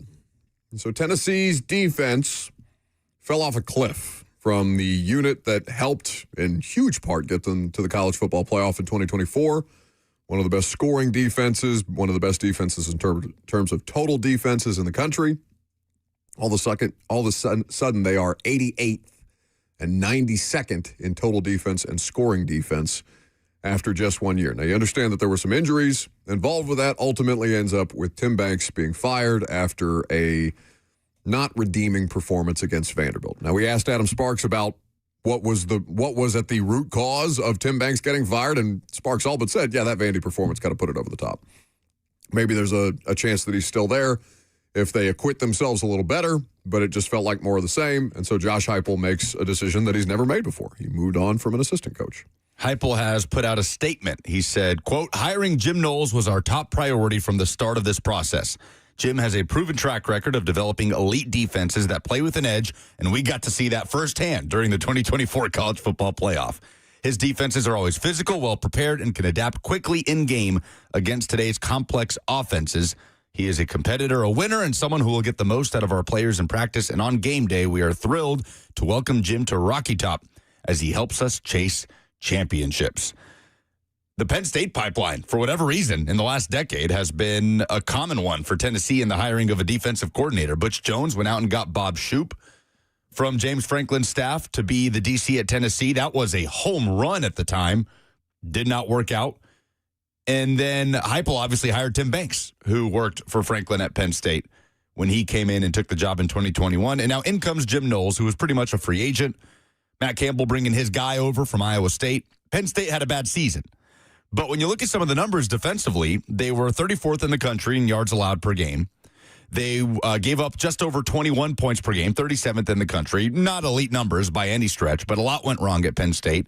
No question. There's this irony here that Heupel references the college football playoff.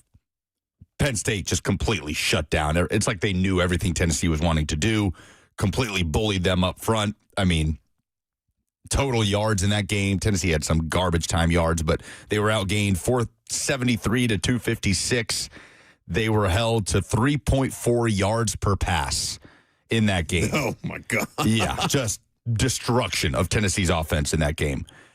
Nico Iamaleava, really the only success Tennessee had was Nico scrambling, running for his life. There's just this irony that getting his helmet cracked open. That Nico is what shredded Jim Knowles and Penn State's defense with UCLA this past year in the game it got James Franklin fired. Said I've seen this before. A little bit ironic there, but no question his pedigree. He's only ever worked for offensive coaches, which is interesting. Worked for Cutcliffe at Duke, Mike Gundy at Oklahoma State, James Franklin at Penn State, and now Josh Heupel at Tennessee. He will be the head coach of the defense.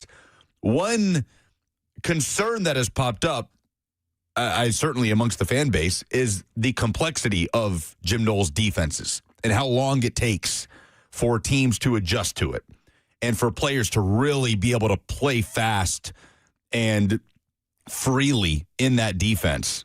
And you can kind of see it in the way that his defenses have had to improve over time in all of his tenures. The worst defenses he's ever had at any particular landing spot were those first ones.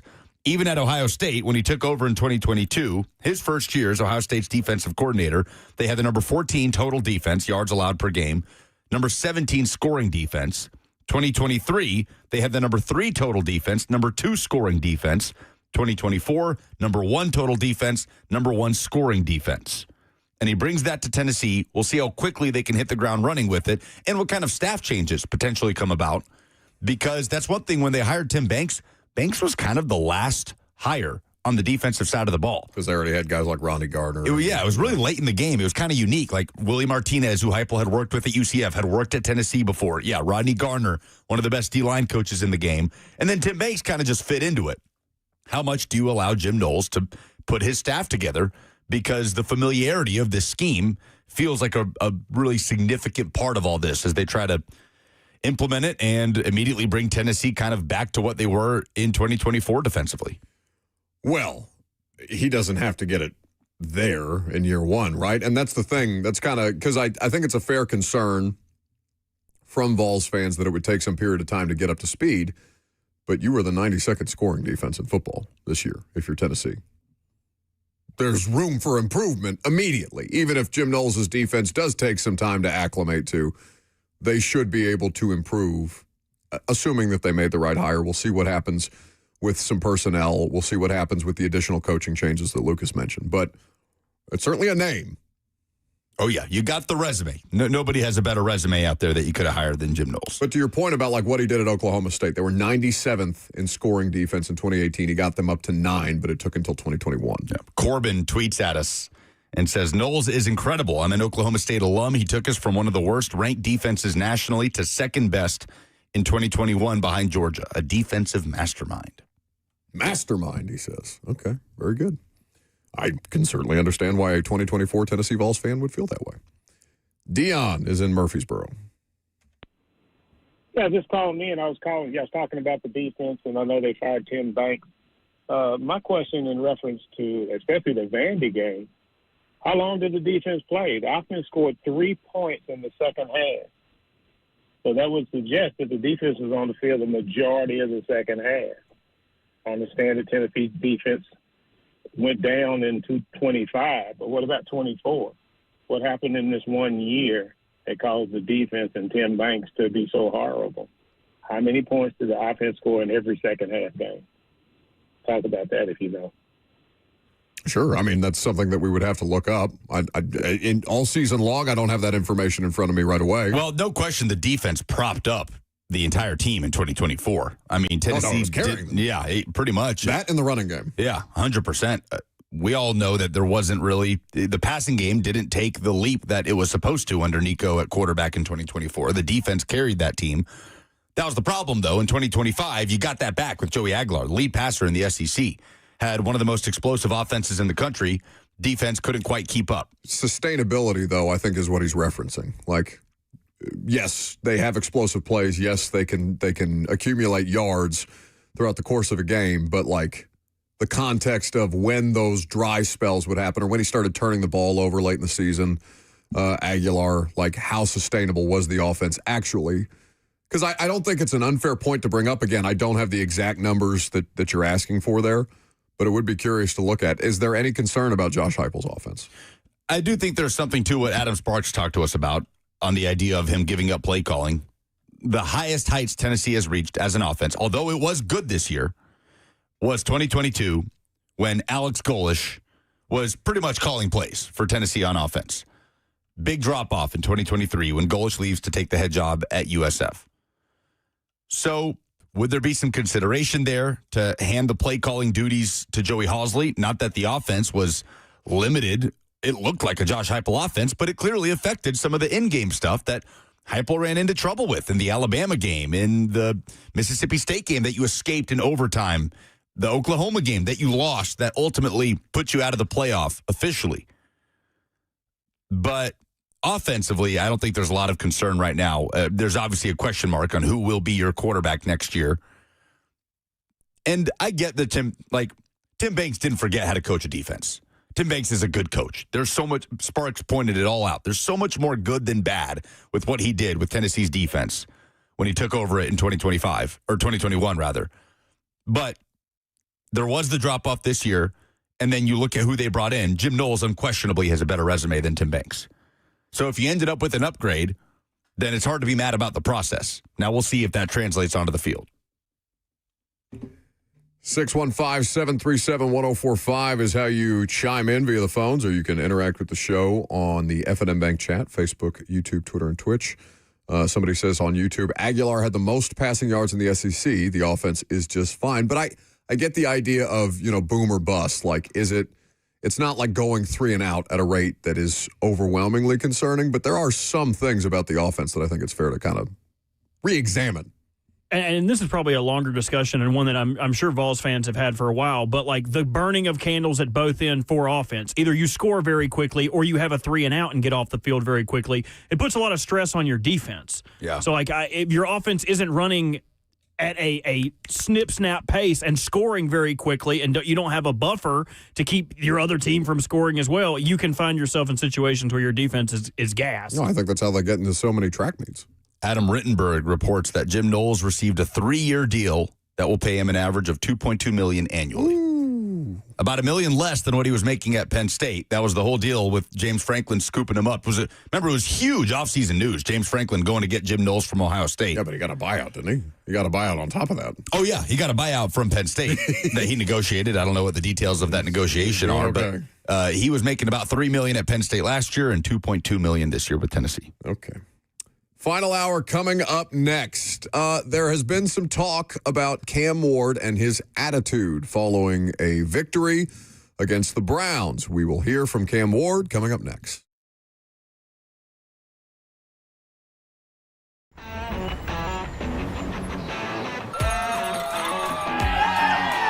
Smashville hockey. Around here, it can sound like a language of its own. But hey, if you can pronounce Demumbrian, then names like Yossi, Shea, Marchessault will roll right off the tongue. Nashville Predators, only in Smashville. One of the largest sports books east of the Mississippi, Circa Sports Kentucky, is now open. Catch all your favorite games on an 80-foot screen with stadium-style seating and live VSiN broadcast daily. Circa Sports, now open at the Mint Gaming Hall, Kentucky Downs.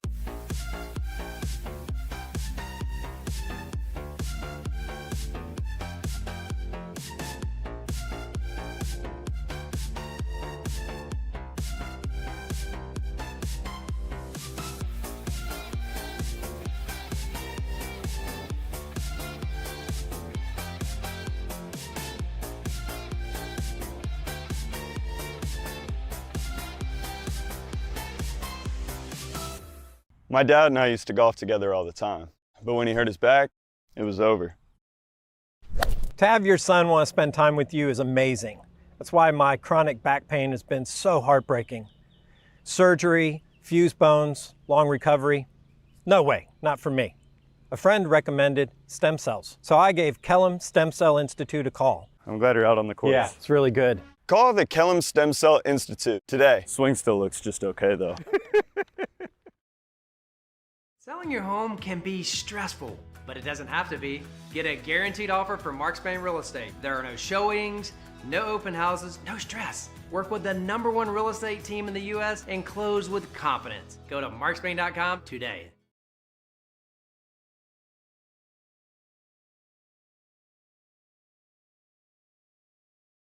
I'll be home for Christmas. You can count on me. I'll be home for Christmas. If only in my dreams.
12:01, good afternoon from the 104.5 The Zone Studios. I'm Lucas Panzica. Developing story in the college football world. Michigan has fired head coach Sharon Moore for cause after an inappropriate relationship with a staffer within the athletic department. Moore was also detained by police, and he is still in custody as he's investigated for an assault that took place yesterday.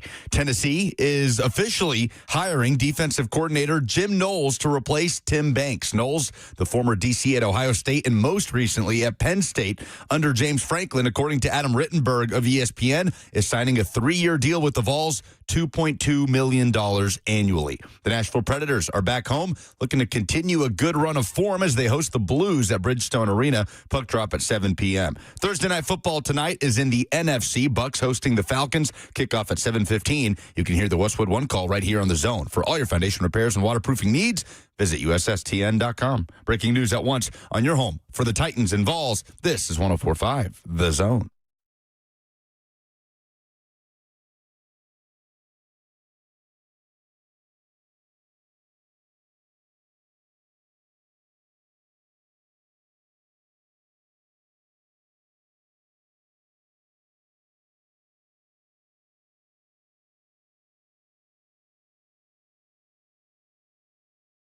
How did you feel after the Titans won a football game on Sunday? I think the vast majority of you were happy just because it happened so infrequently. I think some component of you were happy enough, but like, I'd still like to have that top draft pick. And then there was probably a smaller percentage of people who are just generally pissed and miserable and care more about offseason stuff than they do actual football and were not excited about the idea that the football team would win a football game against a team that is also competing, theoretically, in the draft order with them. However you felt, wasn't sure what to make of Cam Ward's reaction on Sunday.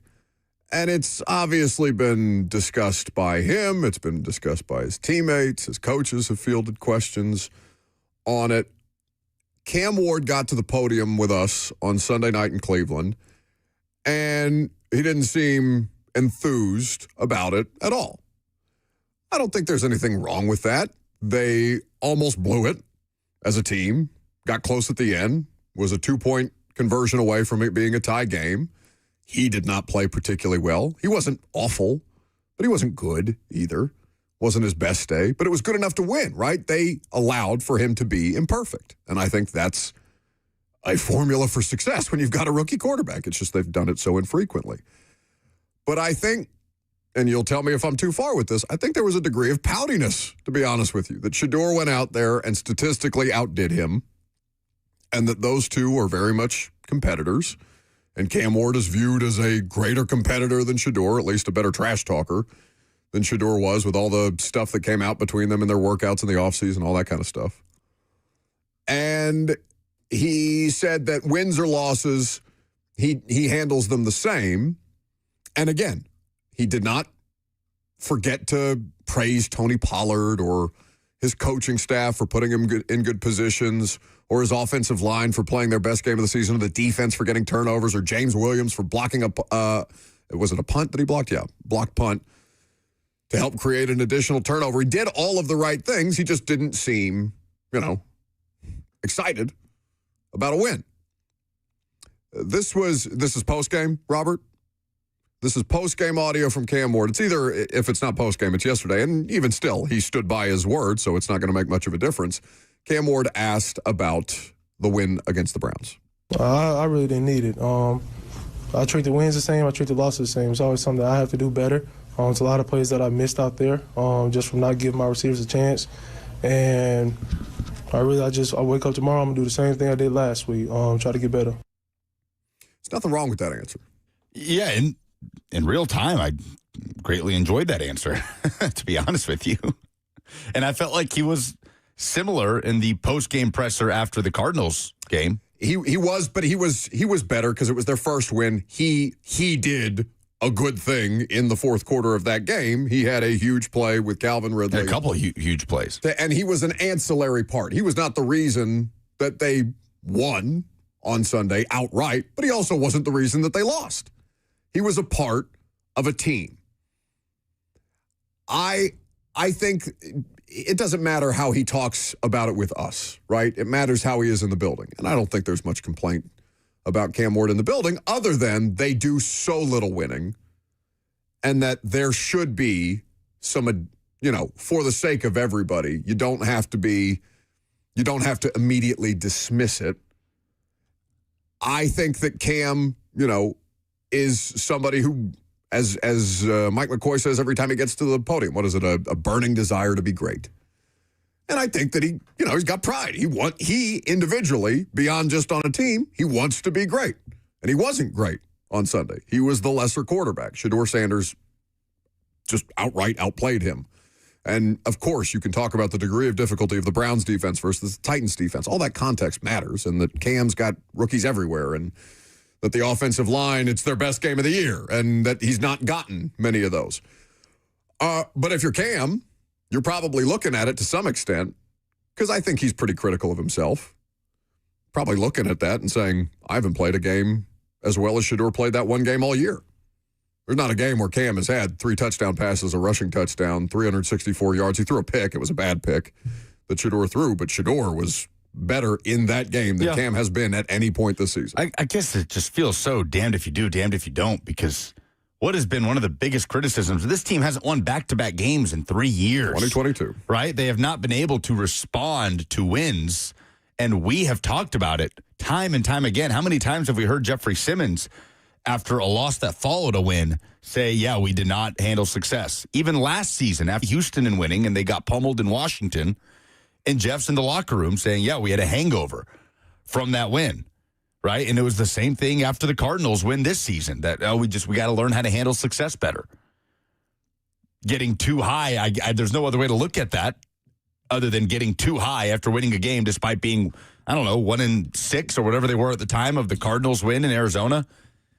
And now we're talking about Cam wasn't excited enough after the win. I don't know. I struggle with that. That's not the conversation I'm having. There were questions. He was asked questions about it. The answer we just heard, he was asked, I think Terry McCormick asked it, how bad did you need this? Yeah, and he was like, no, I didn't need it. I'm going to operate the same way, win or lose. Well, it's the only reason why it's being nitpicked is because he's answered it differently. The only thing that he cares about is wins.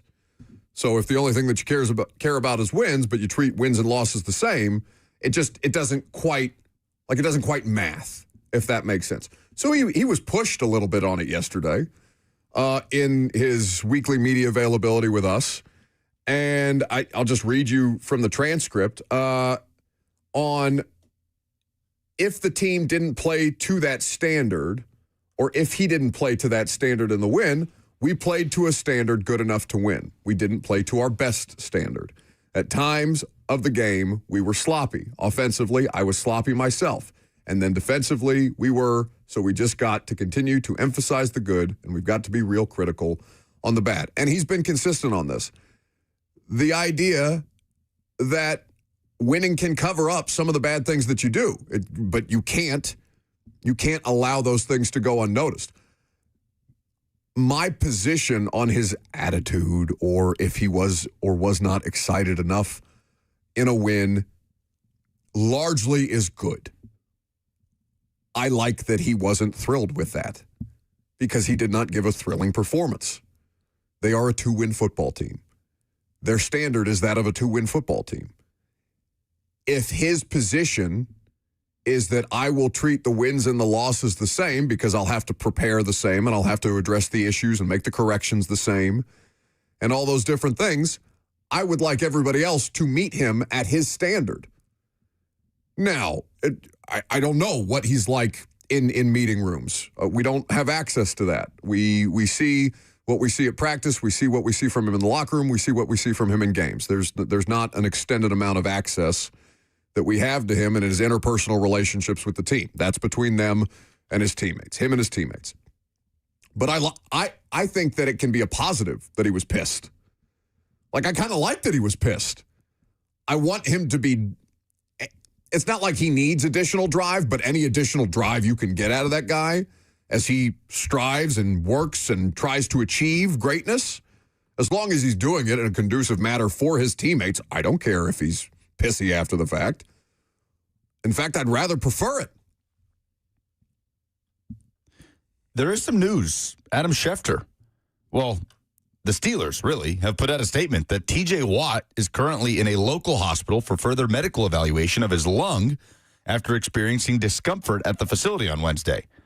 He will not be at practice Thursday. His status for Monday night's game against Miami is in question. Mike Tomlin will provide more updates at the appropriate time.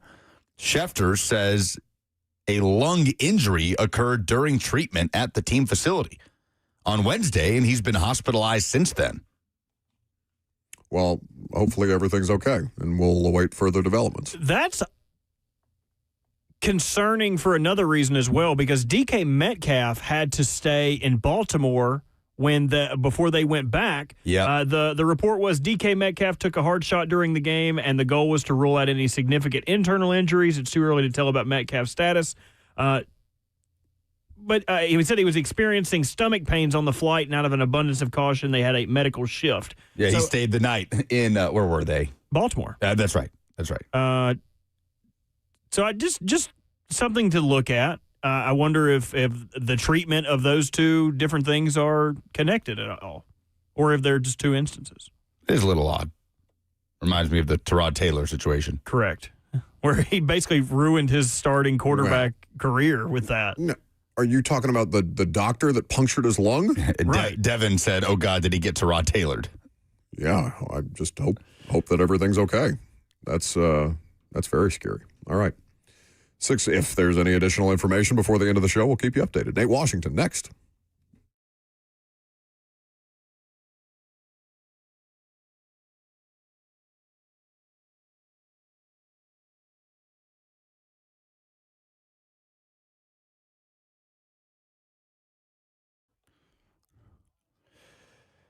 Oh, it's after 12 o'clock. That means the best time of the day. It means lunchtime. And for you, it should mean Hattie B's. It usually does for me. Grilled or fried, hot or not, everything that works for you. Any one of Hattie B's 7 Middle Tennessee locations can take care of you. And look, football season is nearing its end. It may not feel like it, but it is. We only have so many of those Saturdays and Sundays left. So be sure to fuel your tailgate or watch party with a big old bucket of Hattie B's hot chicken, a couple of quarts of their incredible sides, my personal favorite, the pimento mac and cheese. And don't forget, there are healthy options. Hattie B's, the Southern Salad, 2 words, cornbread croutons. You can thank me later. Head to HattieB.com, download the Hattie B's app today. You get a free dessert just by downloading the app, and make sure to hit up Hattie B's for your tailgating or any other catering needs, wedding, birthday party, retirement celebration, whatever it might be. The great folks at Hattie B's have you covered, and go to Hattie B's today.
Welcome back to the show, fueled by Hattie B's Hot Chicken, the best hot chicken in the world. Nate Washington will be with us here in just a moment. Sent him a few questions that I'd like to ask him. Hopefully everything's okay with TJ Watt and DK Metcalf. Has there been an update on DK Metcalf? He ended up flying back to Pittsburgh. He was all good to leave the hospital. Separately? Yes. Okay. But TJ Watt was apparently some kind of lung issue that requires hospitalization. So a recent news update that we will keep you informed of if there is any new information in the meantime. So I'd be curious to get Nate's perspective on this about the dynamic between him and, because the Shedeur thing is not that important, but it is going to be, it's going to be a conversation for as long as Cam and Shedeur are in the league as starting quarterbacks, right? Like there's not going to be any escaping that after a certain point in time.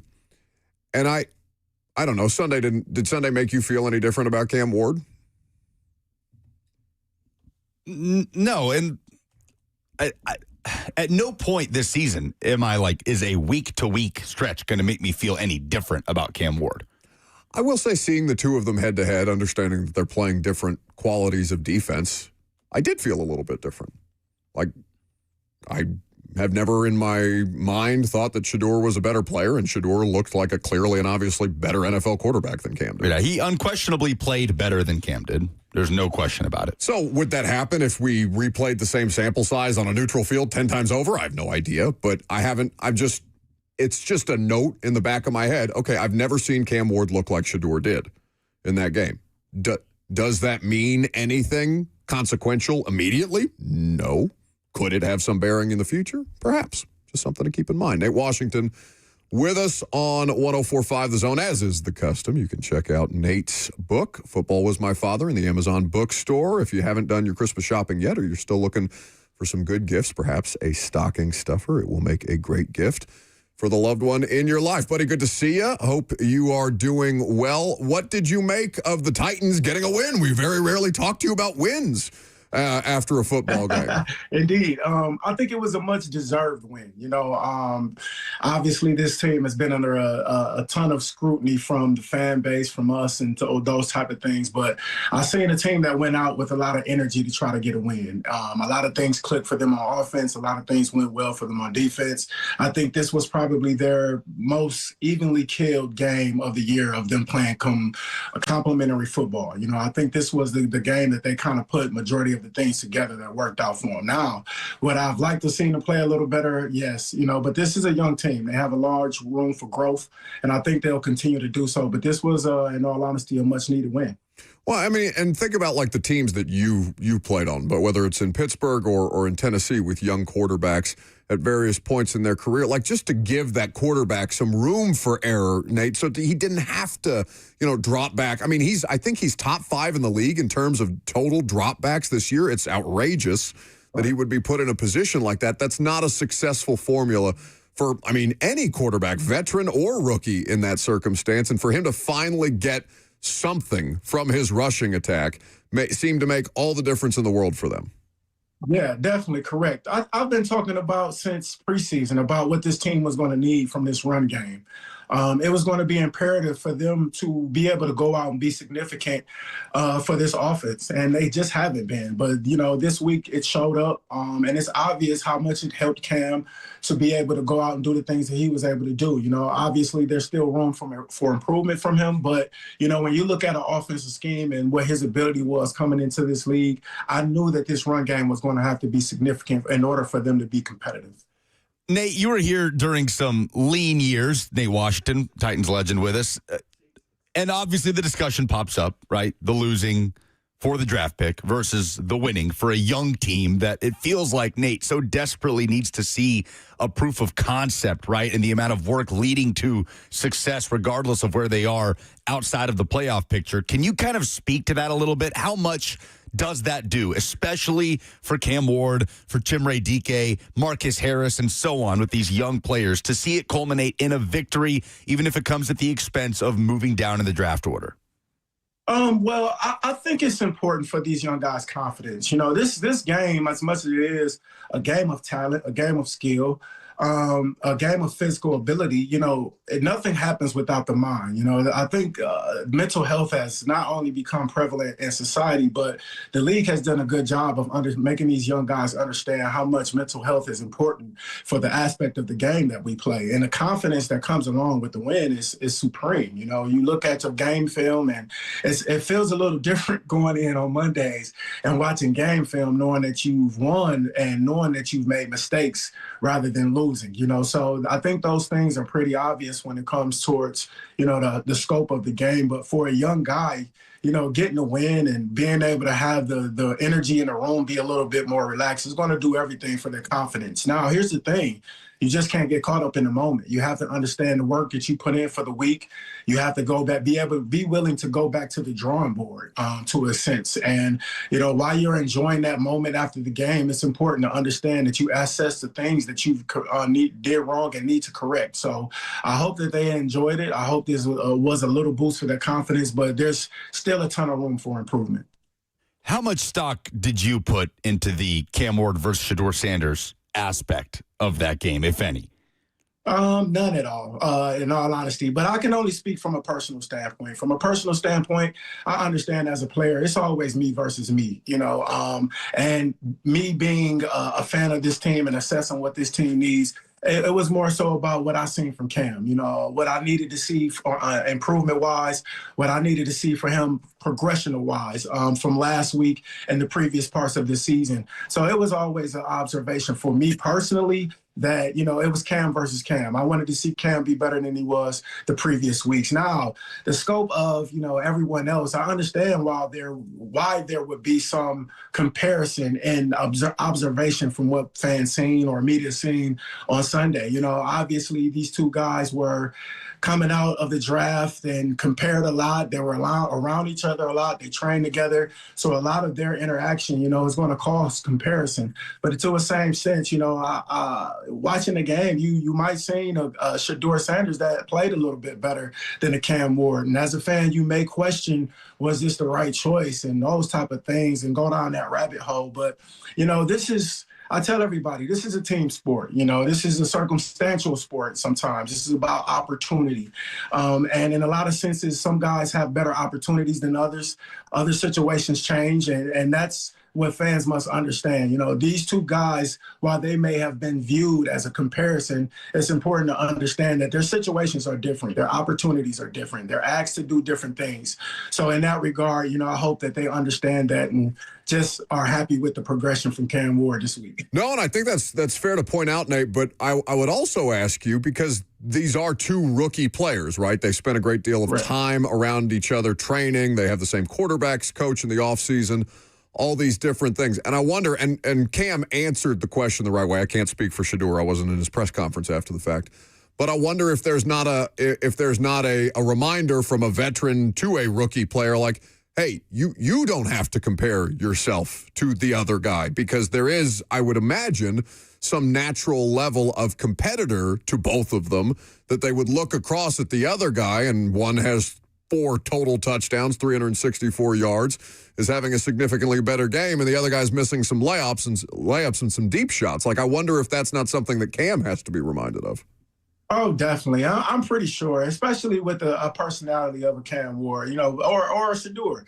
Both of those guys are competitors, man, and even in regards of, I'll give a personal story. I remember coming to Tennessee and signing with the Titans and having the opportunity to go back and play against the Steelers, whether they came to us or we went to them. And just remembering, like, man, I want to play well this game. Like, I want to show these guys, like, hey, I'm not that same guy that you guys knew from then. And even when I left Tennessee and went to Houston, I had 2 touchdowns, 1 touchdown each of those games. And it was important for me to show the Titans, like, hey, man, I'm still being able to compete and bring something to the table. So it was always a competitive comparison. But I think it's just, as you stated, as a veteran guy, as a guy that understands the game, someone has to remind him to stay in control and focus on his job, rather than trying to compare his day or trying to compare his game to what Shedeur may have done. Nate Washington here with us at NWash85 is where you follow him on Twitter. You can check out the book, Football Was My Father, in the Amazon bookstore today. Nate, I'm being asked if the book is available on Audible.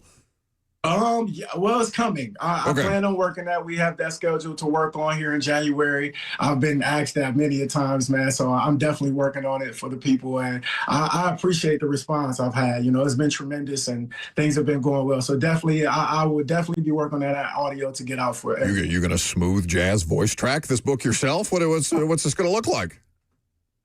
I'm sorry? Are you going to voice track the book yourself? Are you going to read? Like, are you going to do the audio version? That is the initial plan. Oh, nice. Situations may change, my guy. Hey, Bert will do it for a few bucks. No. I'll do it for free. How amazing would that be? It would not be amazing at all. How do you pronounce this word? It would be a travesty to your beautiful book that you've spent so much time and so much effort putting together, so many core memories. To have him redneck his way through your book would be a crime. So we will not allow for that. Nate Washington here with us. I want to play, I know you've heard it, Nate, and I know you and I have talked about this yesterday, the Joe Burrow stuff. But just for the audience to have additional context, I'd like to play for you Joe Burrow's comments so they can hear it, and then we can react to what you think of Joe Burrow at the podium yesterday. Okay. I've been through a lot, and if it's not fun, then what am I doing it for? So that's the mindset I'm trying to bring to the table. How much fun are you having right now? Is it difficult to have fun given the season, what you've been through physically, emotionally, all of it? Is it tough? Yeah, certainly. Did you have fun playing before how much of it was fun before? Winning's always fun, but in general, was it as fun before you got hurt? Did you view it that way, at least? No, I wouldn't say I viewed it that way. I think. What was the changing point? Changing point. I'm not sure there was a singular moment or time. It's just a reflection on a lot of things that I've done and been through in my career. I think I've been through more than most, and it's certainly not easy on the brain or the body. So just trying to have fun doing it again. Nate, what the hell do you make of that? Oh man, I instantly thought Andrew Luck, to be honest. If I'm completely honest, Sure. Supreme talent, very young age, and has gone through injuries, has gone through situations, I'm sure behind closed doors with the organization that a lot of people don't know about, and I'm also reminded of the philosopher Notorious B.I.G. More money, more problems, man. And a lot of people see this as a game. A lot of people see this as we've been doing this our entire lives. A lot of people see this as, hey man, you're making a lot of money and you're driving a nice car and you're living in a big house and you got, this woman and you got that woman on your line. But none of it matters, man, because at the end of the day, this was something that we love to play, like as we stated, as from children. So the passion that we have and the love that we have for this game is beyond any of those things. So none of those things are going to fix how you feel inside when things just aren't going right. He's been dealing with a ton of injuries. He's been going through the situation with the organization, battling, the contract disputes with other players, which creates dysfunction. And, you never in a situation where it's just about you. I tell a lot of friends from back home that I'm friends with that are huge basketball fans, fans that, hey man, football is the probably only real team sport. You cannot go out and perform without the person next to you. You cannot go out and be great without the person next to you. Joe Burrow can't go throw for 300 yards if the offensive line is not protecting him and his receivers aren't catching the ball. Those things don't happen, so when the joy leaves and, those things happen, especially at this age, you start to reevaluate what is it all worth? I'm not happy. I'm being criticized everywhere I go. And I know a lot of people hear that and, they're like, well, why are you mad at that? You're making a lot of money. Criticism comes with the game and that's fine. But at the end of the day, you want to go out and perform and be great. You want to live a legacy of goodness. You want to leave a legacy of hard effort and showing that your passion for the game turned into success. And when you're going through the criticism without the success, man, it's difficult to deal with, you know. And lastly, I'll say, you know, of all the things that I said, I can't imagine what's been going on behind closed doors in that Cincinnati organization.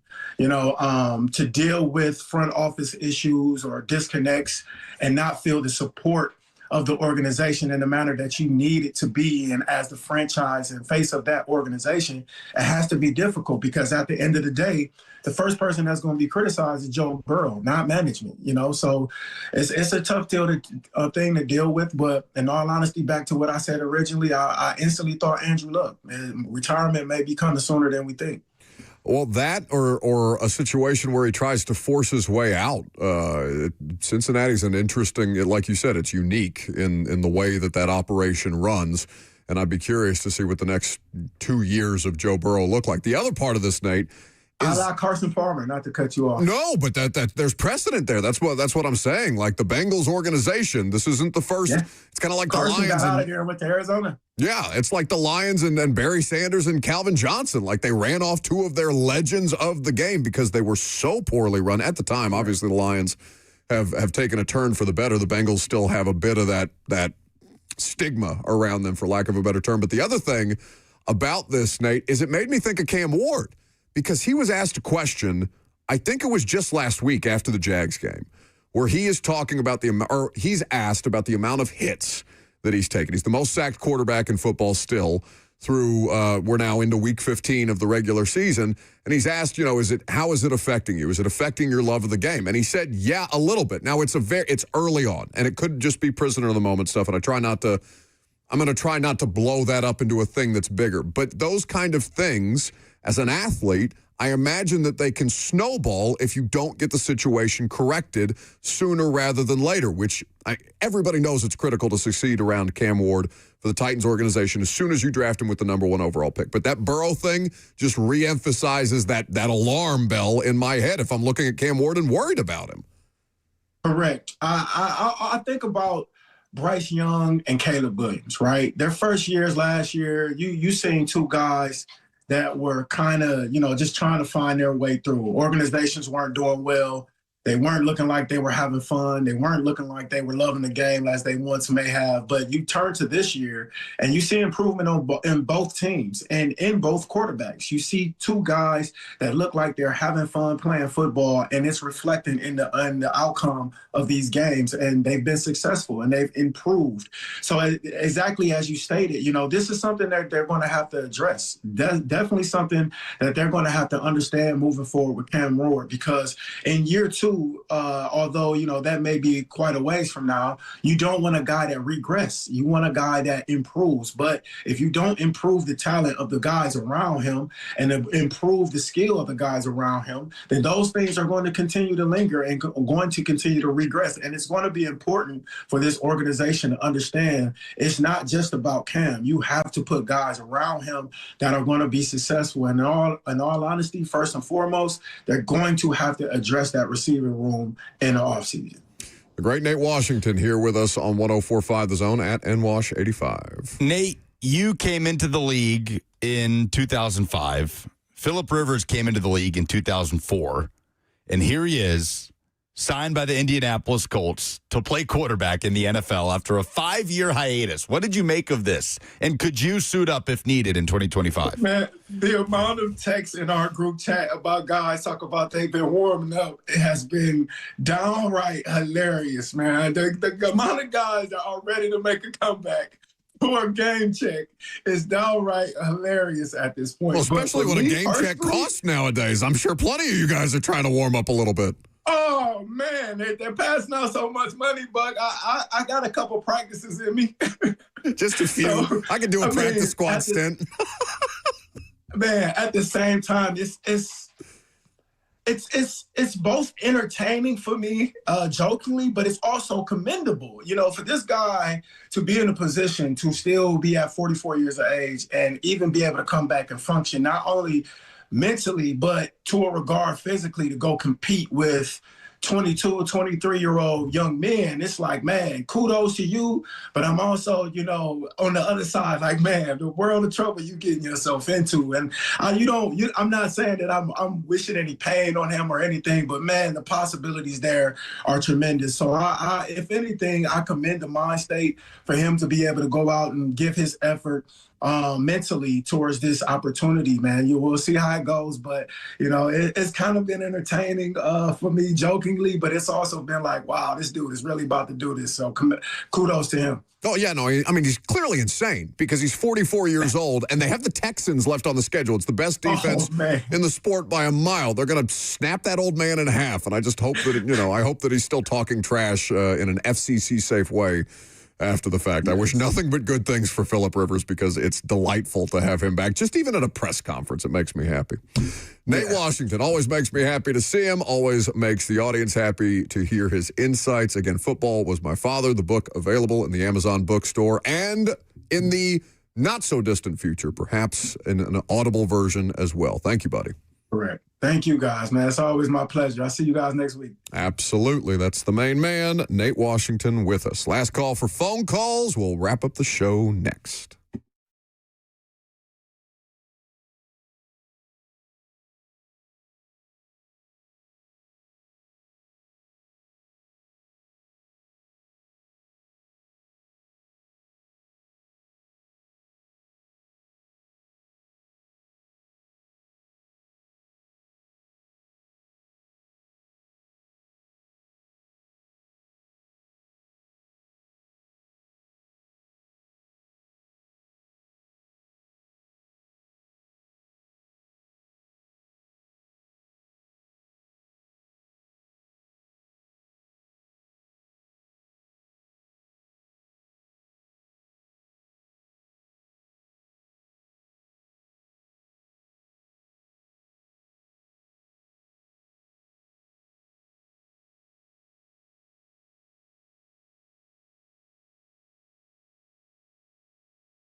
Welcome back to the show. Fueled by Hattie B's Hot Chicken, the best hot chicken in the world, and way too much Chex Mix. We need to get the snacks out of here. That is trail mix. Have you ever had Chex Mix? That is not Chex Mix. He eats peanuts and M&Ms and calls it Chex Mix. What's the difference? Chex Mix has the Chex in it, like the little shredded wheat. Look up Chex Mix. Isn't that what I've been eating? No, that is trail mix. Chex Mix has the delicious, like, rye chips. Oh, and the garlic, little dark brown circles. I love those. Oh, so Chex Mix is what gives you bad breath. It can. It can. I think trail mix Well, can the give you trail bad mix breath is too. delightful. I don't know. It's just a bunch of, like, sugar-coated nuts and candy in there. It's a terrible idea. So somebody brought a giant bag of it in, and we've just been sticking our hands in there and scooping handfuls out. No, Lucas and I have been scooping with our cup.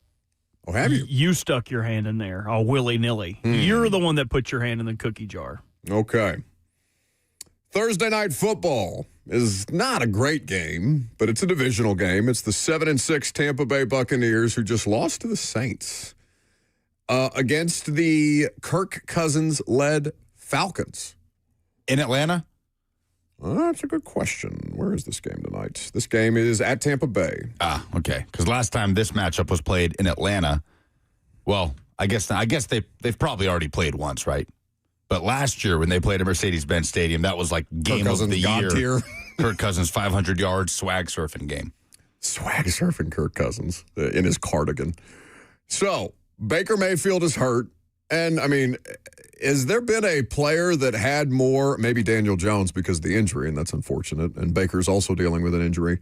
But Baker was talked about in the first month of the season as an obvious MVP candidate, and since then, he just looks a bit rattled back there. Now, it'd be impossible for anybody to not be rattled back there because he has lost all of his wide receivers at a certain point. Mike Evans is expected back.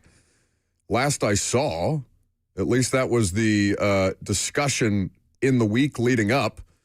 But they've had offensive linemen, they've had wide receivers go down. He is dealing with a shoulder injury and an oblique injury, apparently a knee injury as well, in the last couple of weeks, in the last 4 games. They've lost 4 of their last 5, including a loss to the Saints, yet they still lead the division, or at the very least are tied at 7-6 with the Panthers, but Bucs currently have a tiebreaker. In those last 4 games, as you mentioned, he's only completing 54.3% of his passes, 530 yards in 4 games, 4 touchdowns and 4 picks. I mean, division gets decided for them here in these last 4 games, but they play the Falcons today. They play the Panthers twice each of the last 2 weeks.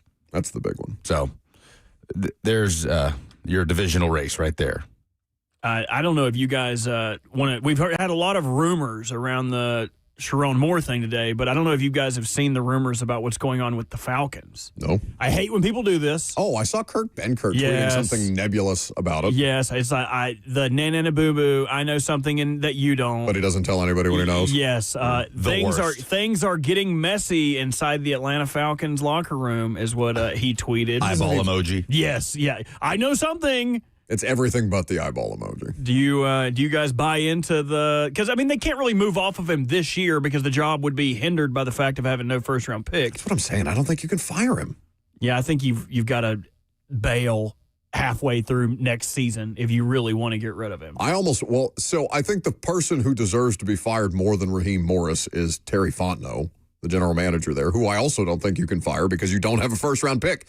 Their pick right now would be 9th overall. It belongs to the Los Angeles Rams, which is just insult to injury. Now, I talked to Cosell about James Pierce today briefly when we were previewing other games, Lucas, and I would not say that I've watched every Falcons defensive performance so far this season. Greg feels pretty good about James Pierce on a good defense. Oh, he's on a tear lately. He seems to be kind of figuring it out. He's had 5.5 sacks over the last 5 weeks. But again, the value of him moving forward, because he's not a good player against the run, right? He's not like a 3-down edge guy. Right now, it's rookie season, so there's nothing to say that. I mean, he's certainly got the length and traits to become a player that's worthy of that kind of draft capital that they gave up to get him. But yeah, I don't think you can fire either of them in Atlanta this year, because what's the selling point?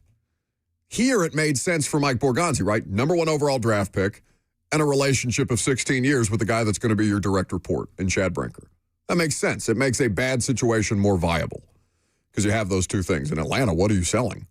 Michael Penix and Bijan, don't call him Bijan Robinson? Drake London.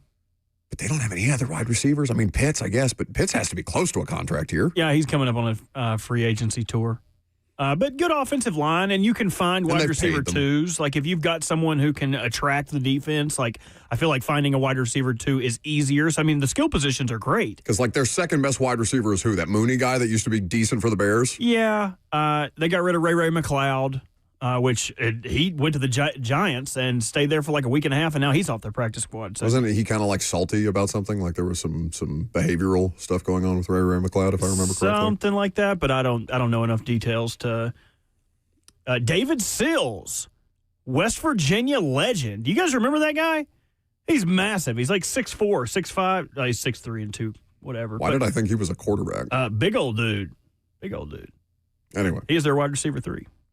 So not a great situation in Atlanta. We'll see what happens with the Bucs tonight. They could desperately use a divisional win. Lucas brought this up earlier in the week when we did headlines. They also have Jason Pierre-Paul back on the Buccaneers at 36 years old, which is crazy. I'm stunned to discover that Jason Pierre-Paul is only 4 years older than me. Polls?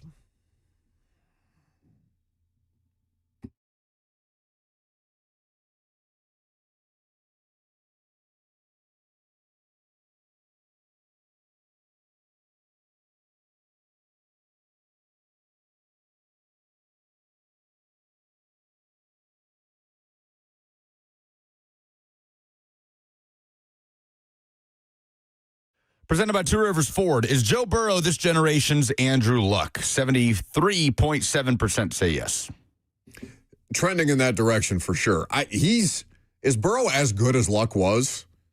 It's been a long time since I've seen Andrew Luck play, but I feel like he's better than Luck, but he also has better talent around him and skill position players. He's better than Luck? I think Luck was awesome.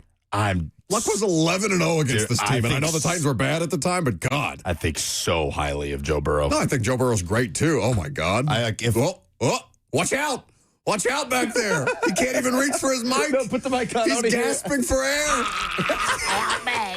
Somebody help me. No, just go ahead and end. There's a wild sleigh in the studio. I would prefer, a rogue sleigh just wandered into the studio.